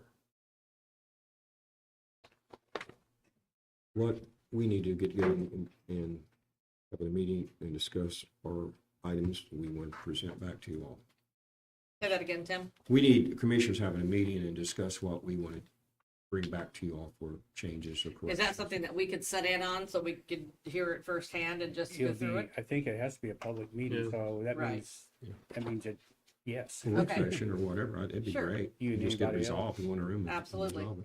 I think it would be beneficial to have you there anyway, Yeah. because it's gonna, even though I'm gonna ask questions, doesn't mean that you're, Right, but the steering committee spent so many hours on this. They need to be there as well to help guide the conversations, if agree you with will, you. on why we did what we did. One thing I find helpful is that if I know what the issues are, especially anything that's larger, is that if you share that with me ahead of time, I can draft up what that would look like, and then you're actually kind of approving the wording, not just the concept. that's So we why, can save quite a bit of time and headache.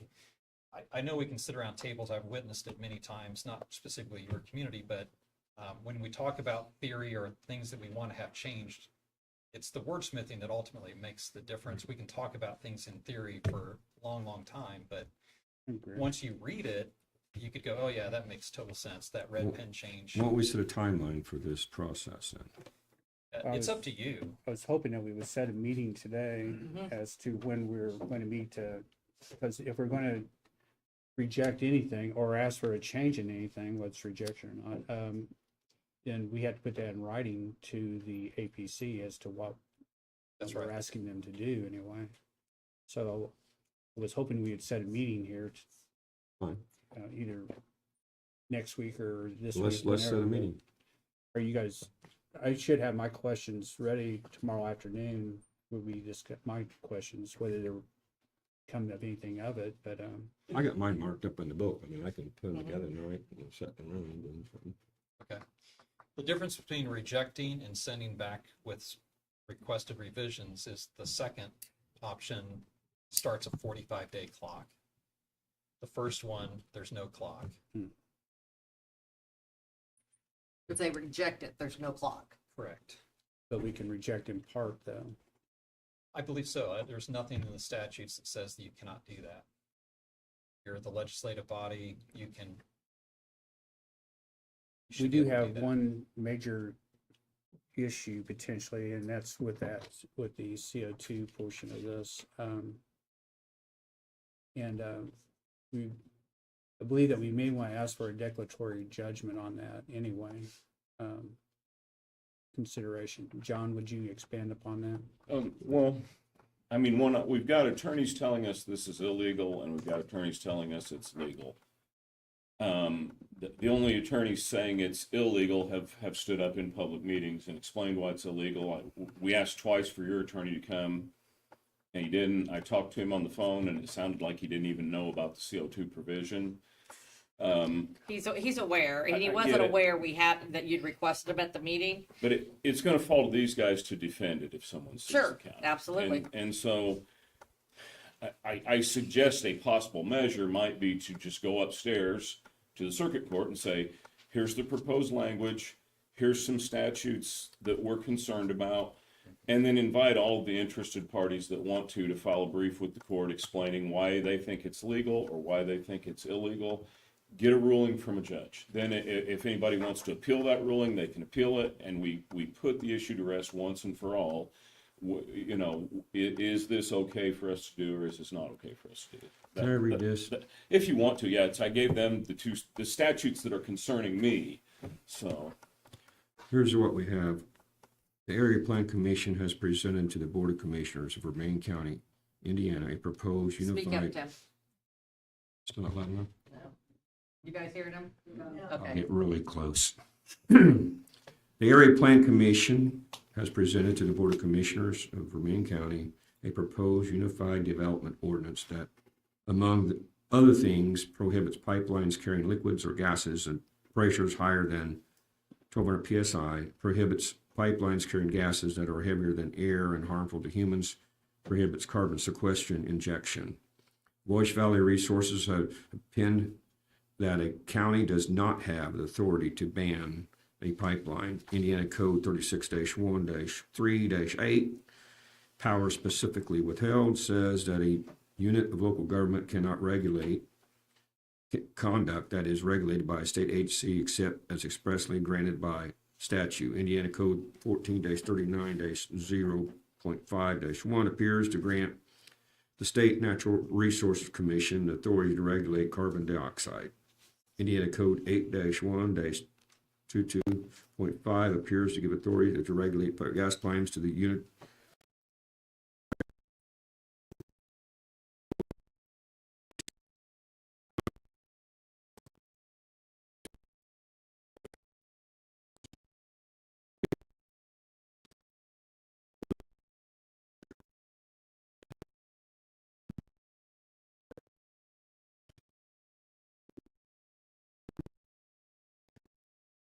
force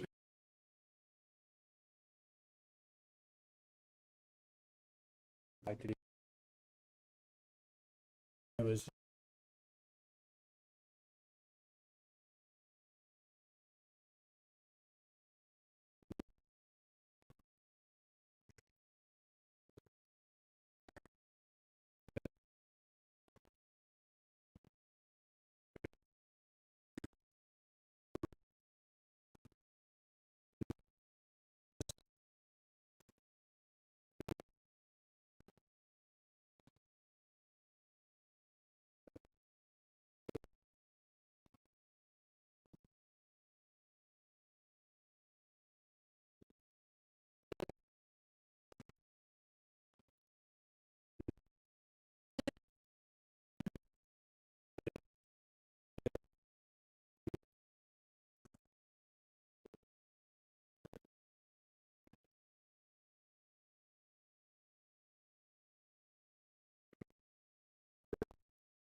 with that.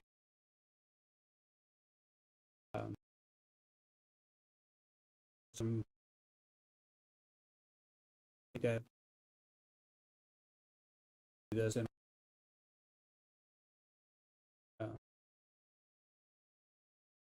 where this is Um,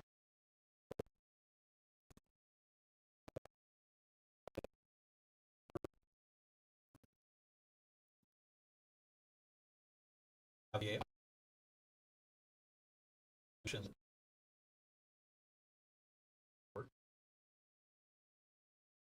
Courts.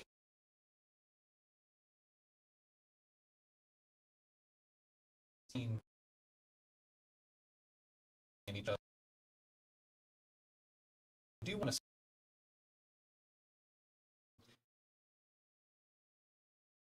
Well, it's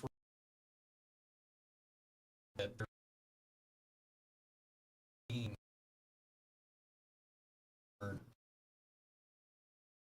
that is information.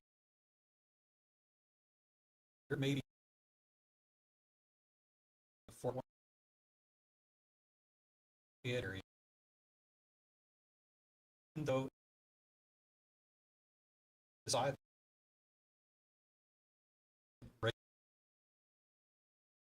the question ordinance and third not to do that specific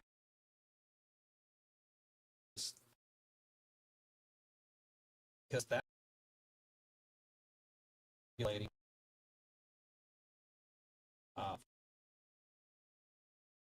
CO2. There's we I'm,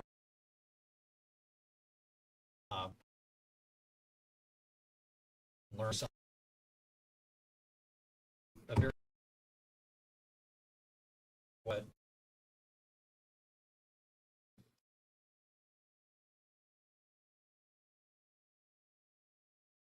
I'm meant to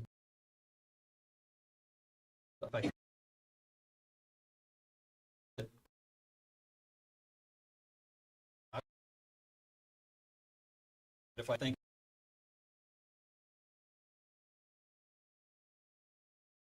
I think the declaration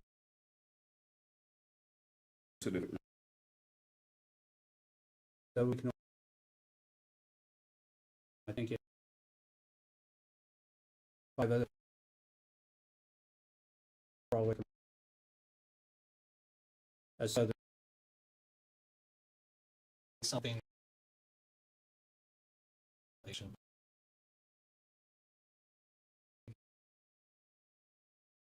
briefs together and all the way.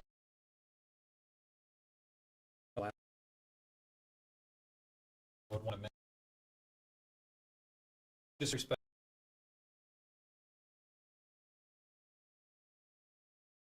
the attorney. It's very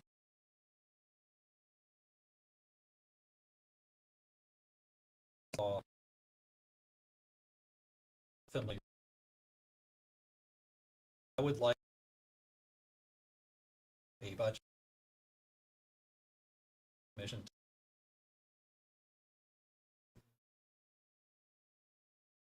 so man half of the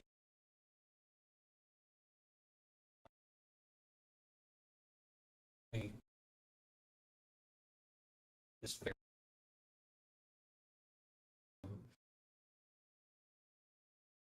Like yes.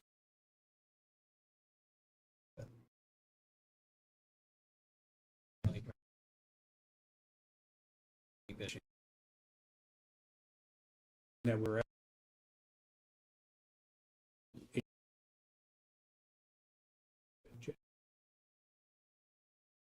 That doesn't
is just for the commissioners. It would be a public meeting.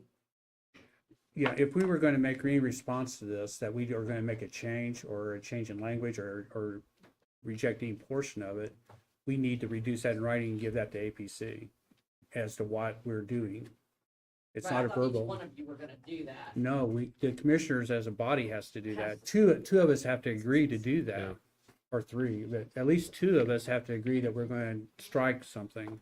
That's the way I understand it, right? We're not all three going to make our wild, Well, that'd be in conflict. yeah, I think that'd be kind of chaos at a meeting with the APC if Tim has an idea to strike something, Britton has one, and and at least two of us are not in agreement. I think that would just be chaos. Or So you when wanna is strike that and I meeting don't. taking Yeah. place? Well, that's what we're we, trying to get figured Yeah, out. determining.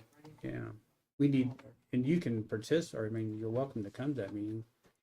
And I think we would probably want your participation in that meeting, but it's, Again, there's a legal distinction between informal requests coming from the the legislative body, commissioners, and there's versus a formal request for changes that you're voting on. The latter triggers the 45 days. The former, we can do for the next, half a year if we want to. well, I don't know that we have a formal or an informal request at this point. Until we meet, we've not, as a body, not discussed anything. What will that timeline be by our next commissioners meeting? I guess that's the question. 90 days from the day the APC certified the document. That's what the statutes read. October 10th. Yeah, I question that. You'd have to get that in front of John, because I believe it's when, statute. I mean, Yeah, it's it's- printed. that's fine. I'm just questioning it. It may be, but because you could wait 90 days and then give it to the commissioners just to review, and then it's over with. No, it very specifically says that it needs to be at the first commissioners meeting after certification. So you can't hide Did you it. provide it to us at that point? Yes. Yeah. It was made available. The certification. I remember it getting to us 2 weeks ago or 4 weeks ago. We certified it on October 10th. It was before you, October 22nd, which was your next meeting. October 22nd, Yes. okay. Yeah, it was That brought sounds right, to 4 the weeks commissioners ago. that day, that first meeting after the APC certification. We need, We still have time. We're all right. We do have time. What I'm trying to prevent is that 45-day clock to give you more time, to give us more time to look into these matters instead of setting that 45-day clock. That's my objective. You're just anticipating some changes, so you're saying just go ahead and reject it that way. We Yes. can go ahead and work. I And see then what we you're work saying. collaboratively until we get it to a point where you're ready to adopt it. Yeah. And then go back through the APC and then come back to the commissioners I with got you. the document that you want. Which is it happens a lot. And that could happen in 45 days. I'm just saying that having that time pressure, That's there's no fine. way to add to that 45 day. That's fine. I'm with you. It's a stuck date. I'm just not ready to pass 10 today. That's fine. No. Yeah, Reject yeah, it I mean, all. you're saying if you want- Tomorrow maybe, but not today. You're saying if we want to reject it all today, that'd be fine. And we could Yes. still continue with our work session meeting next week and continue Yes, yeah. on. There's just no time restraints. So, yeah, no time constraints. We can get it, work with you, work with the committee, work with the APC, get it to a point where you want to adopt it before it goes back to public hearing with the APC again. And that may be 65 days from now, or Yeah. it could be 92 days from now. We don't know, but I just don't like pressure situations where Yeah. people are making irrational decisions or not really having time. to I wouldn't be research. opposed to rejecting the entire document. I mean, as long as we have a scheduled like work session next week to get together and look over our changes. Yes, please do. I mean, Yes, I that'd be mean, great. But I kind of like, I think we should wait till our next meeting to reject it. If you want. Reason being is that if we are satisfied with Title 10 or Article 10, Article 10. then we can go ahead and approve that like they were saying. We're not in a Mhm. hurry to reject it today. We can reject it in 2 weeks and same effect. That's what I'm saying. Good point. It's up to you. It's up to you That guys. makes sense. Either way, so someone will make a motion to that? I'm in agreement with I mean, I don't know that we have to take any action Yeah. today on this. Do we have to Other make than any set a action on this? meeting that, whether Can we we want just- to meet or not in the next 2 weeks. yeah. What's think your we guys' need schedule for next to- 2 weeks? Because you'll need a work session. Hey, Yes. when is the conference? Third?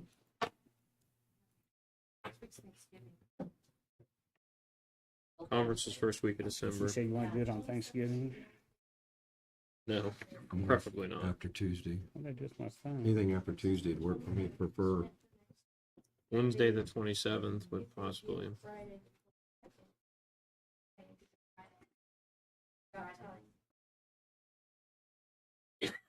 I lost my phone. I lost my calendar. This Friday or next one? I'm not available on Friday, but Friday, but not first thing in the morning. Who is it from APC that wants to be, or you would like to have there? The steering committee and. if- Who is 2 people, 3 people? John Moore, Connie Cohen, Joe Ellis, that was, and myself was the steering committee. And, and we have, anyway, and Barbara, if I'm not gonna be there, I need Barbara to be there as secretary. Could you be there the 27th? Next Wednesday? Yes, 27th I'm available. You available on the 27th?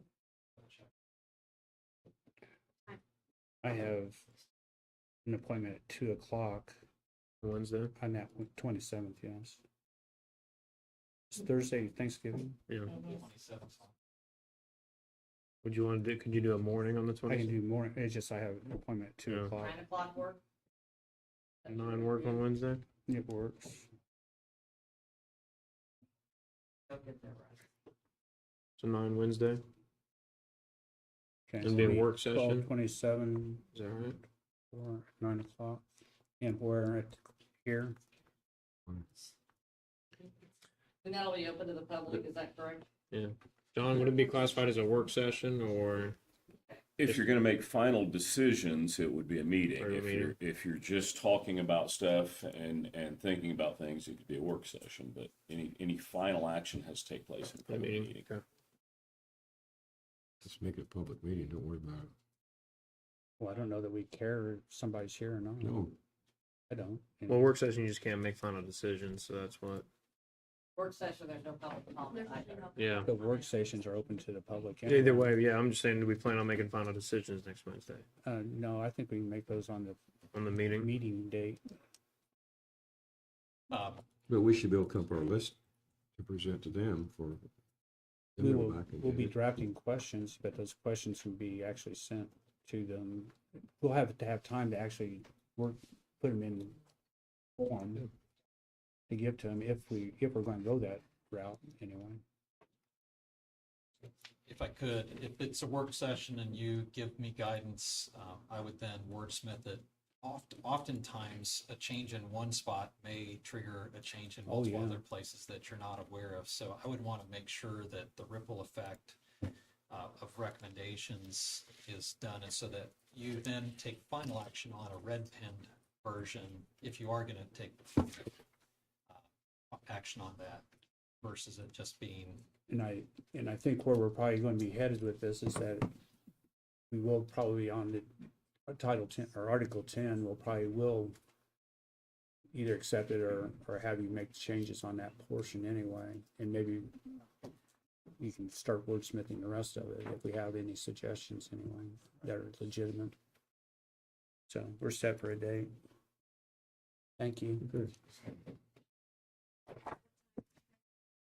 9 o'clock on 9 12/27. You want to make it a public meeting, right? 11/27. A public meeting. 11/27. I misspoke. But we can't come up with a final list in that work session. Because it's a- We can it's come a up with a final decision list, we just won't take formal action until that following meeting. making. Okay, we'll We'll get back get- on this. We're gonna strike a Even if lot. we do, he's probably gonna have to go back and look at what other effects this has whenever we do it. We're moving on. Several of these items, I think if we can do EFG, just put that on for next week, next meeting, that, and if you want to object to that, let me know. I'm just trying to move the meeting along. EFG and H. Britt, you got anything on Union Hospital agreement? We need, Did you skip over Steve? The Rise was earlier. We already had them. You already did. Yeah. I'm just Well, trying to, I'm CO2, going I down don't through this know. and get this Is there meeting. anything on CO2 other than what APC said? I think we're pretty well set on where we're going. Yeah. So, So Um, I'm just moving down through there. If you object, let me know, but I'm trying to move this meeting on forward. I Union need to Hospital. know what you guys are wanting to do on the account of the security agreement. Is that what you're talking about with Union Hospital?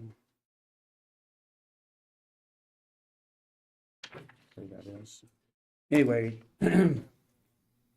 is that where we're at? Union Hospital Mhm. agreement? I'm just moving down the list. I'm trying to get the things that I see really important to try to do. Not, we'll just moving on. Well, for staying on the list, RJ, you got No anything? problem. anything to cell highlight? phones, we do have an issue with cell phones. We do need to find out who has them. We have state requirements now, apparently, that are coming down on texting and whether we're in compliance and so forth. So we do need to have answers on all county cell phones or cell phones used for business anyway. Well, we do have timeframes if you'll let them know that this is a state issue now, not just a county issue as well, so. And if anyone else has a cell phone that's county. Union Hospital Agreement Review, you got anything on that, Brett? You want to let that go till next meeting? Yes, I need to know whether we're going to change right now it's $38 is what they're paying. According to our auditor's records, it costs the county about $59 plus or minus. These are round numbers. Are we going to stay, right now the agreement with Union Hospital is $38. Union Hospital is not wanting to change their agreement because they say that they have the same agreement with surrounding agencies or counties, whatever it may be. And they feel like if they would change ours to $59 or whatever, then that would cause a rift with the others, and they're not willing, and apparently they're not willing to change from $38, or they would have to change all of them. So what are we wanting to do? Are we going to subsidize Union Hospital security for the difference between 38 and 59, assuming that's our real cost? Or are we going to say it's going to be $59? Do you know off the top of your hand who else they do security with? I assume Park County, Park County is the only one I know for a fact. Clinton as well. Well, I Yeah, assume I've seen Clinton down there, yeah. I assume Park County would be pretty similar to our cost of $59. I would assume. I would assume, but their agreement is $38. Was there any way before? I mean, one, I feel like the county should be subsidizing that much money to Union Hospital. I would like to see if one, if Park County is the only other agency, get with Park County and see if they will agree with us that it should be $59, and try to, I don't want to say push Union Hospital in agreement, but if they're saying it's going to cause a ripple effect, why don't we get everyone else on board with us on the $59? Yeah, and Ripple, I don't know, it's Park and Clinton, but who Yeah, else it means. But I mean, if all three of our agencies say we're not going to do it unless you make it whole with us, because I'm not sure we should be subsidizing that much, or at least that's my brief opinion on it for Union Hospital. Tim? Yeah, I'm thinking. How much is that total cost? You know what it is per year? Do you know what that total cost is? That's, we're spending out on, Not for a year, I did it down to $1 an hour because. well, what I'm saying is the total cost in which, How much are we paying? how much is a group, how much is all this costing as far, I mean, if you're talking about one or two people, you're talking about 15 people, and how much is the total amount? Usually two, I believe. Right now, only one officer is doing this at this point in time. The only one in Clinton? Well, I mean, just for Vermillion County Sheriff, I don't know about Clinton, how many they have. I don't know. And it also, one other aspect that the sheriff brought up was that it does help the department out in that those resource officers are there because of if there is an incident, then there is an officer already there. And so they don't have to pull someone from Pull someone wherever out. else that's on duty or off duty for that matter Yeah. to respond. So it does free up an officer. So there is a Benefit. secondary benefit to this. I would To amend my original statement, I would still like to ask Park County if they'd be willing to go up on their agreement. And if not, then, you know, if they're willing to hold at 38 or whatever that fee is, I'm amenable to staying at 38. But if they're willing to go up with us, then I think we should attempt to see if Union will raise that. Maybe not the full $21, maybe $10 maybe, or, Okay. To raise it a little bit. Tim? I think it needs more, some negotiation, like what RJ said, and just do some more research and by next meeting come up with some solutions. So you want me to get with Union Hospital and see, or with the counties for that? Well, or with that's the- my question, is Just how see who large it is is. this? I mean, it's affecting 1 or 2 people, or it's affecting 10 deputies, or, I have no Okay. idea what. just with Union Hospital. Okay, I'll do that. Do some research on it, bring it up next Thank meeting. The county engineer, there's some change in Park County, we're still working on that. We rest do of have us- an engine, FYI, we do have a person that's contacted me that's interested in the county engineer position, so, Are they interested in a part-time, if we just do the part-time? no, they're interested. I said no, I may be premature with that, I don't know. Okay, We actually have 2, the other one I'm not so sure about yet, so. well, one, I get ahold of Park County and tell them we have some possibility, 2 possibilities, and ask if they willing to go ahead and we proceed with it. Yeah, and we can't, it won't be part-time, otherwise we can't have the 40, the state portion of that. So it's a full-time position, whether it's 20 hours a week or, Put that 80 back on hours the a week. agenda for the next meeting, and I'll contact Jim Meese and tell him we have possibility 2 that we might be looking at, and we'll know if they want to go ahead and proceed being a part of it. yeah, one is very interested, the other one I'm not so sure yet, so. Anything else you guys want to talk about on here? And I've not This vetted list? them, we've not interviewed them either, so I don't know if they're good, bad, or indifferent, so. Anything else on this list to dig down to announcements and public comment? That's fine. Yeah, burn ban, you need to. Yeah, that's the next thing I got on the list here with announcements. One other thing, Tim, is the VA position, VA position open, you mean? Yeah. NEP, We do have an opening for veterans, position here at the courthouse. So we need to advertise that, put it out. what's Uh, wrong? Health reasons. which one?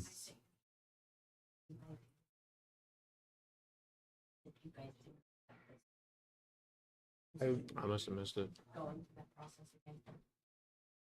I don't have an individual in mind. I just thought. Yeah, it's just, yeah. The last one instead of you doing it Doing all. But I will defer to you two, the other. Mark O'Hare, you commissioners, want to, If you have some. what? So do you want me to re-advertise and do all that again, or? I mean, we interviewed 4. Of the 3, the one was close to retirement. That left 2. I mean, I would be open to maybe, I guess, considering those 2 before we do that. If any of the other, That's fine with if me you guys want to too. consider those 2, Yeah, then no problem. okay. We probably need to. like Just to go back, talk with pick up the them. Yeah, last so I'm 2, being talked to them. Yeah, pick up the last 2 and re-interview them, we could if you want. if they're interested. Yeah, The last 2 that we did, and then given the short period of time that it's expired now, it's relatively speaking, I agree with that. Yeah, who knows if they're interested, so we need to who will contact those 2? I can contact Okay. both of them. I should know. Do you want me to leave out the one that was close to retirement, or do you want me to contact all 3? Is she retiring January 1st? It was gonna be pretty quick. Like it was. Yeah, I don't think that's Okay. viable. I will contact the other Unless we 2. want to do this again in a few months. No. We're gonna move on with announcements of the county burn ban. Mark O'Hare. Talked to the fire chiefs, and with the rain we got last week, they all agreed to rescind the burn ban, which was originally set to run until December 2nd.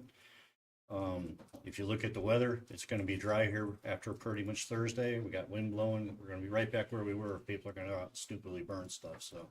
And we do have a county ordinance, which has requirements on people who burn in their yard, leaves, all that kind of stuff.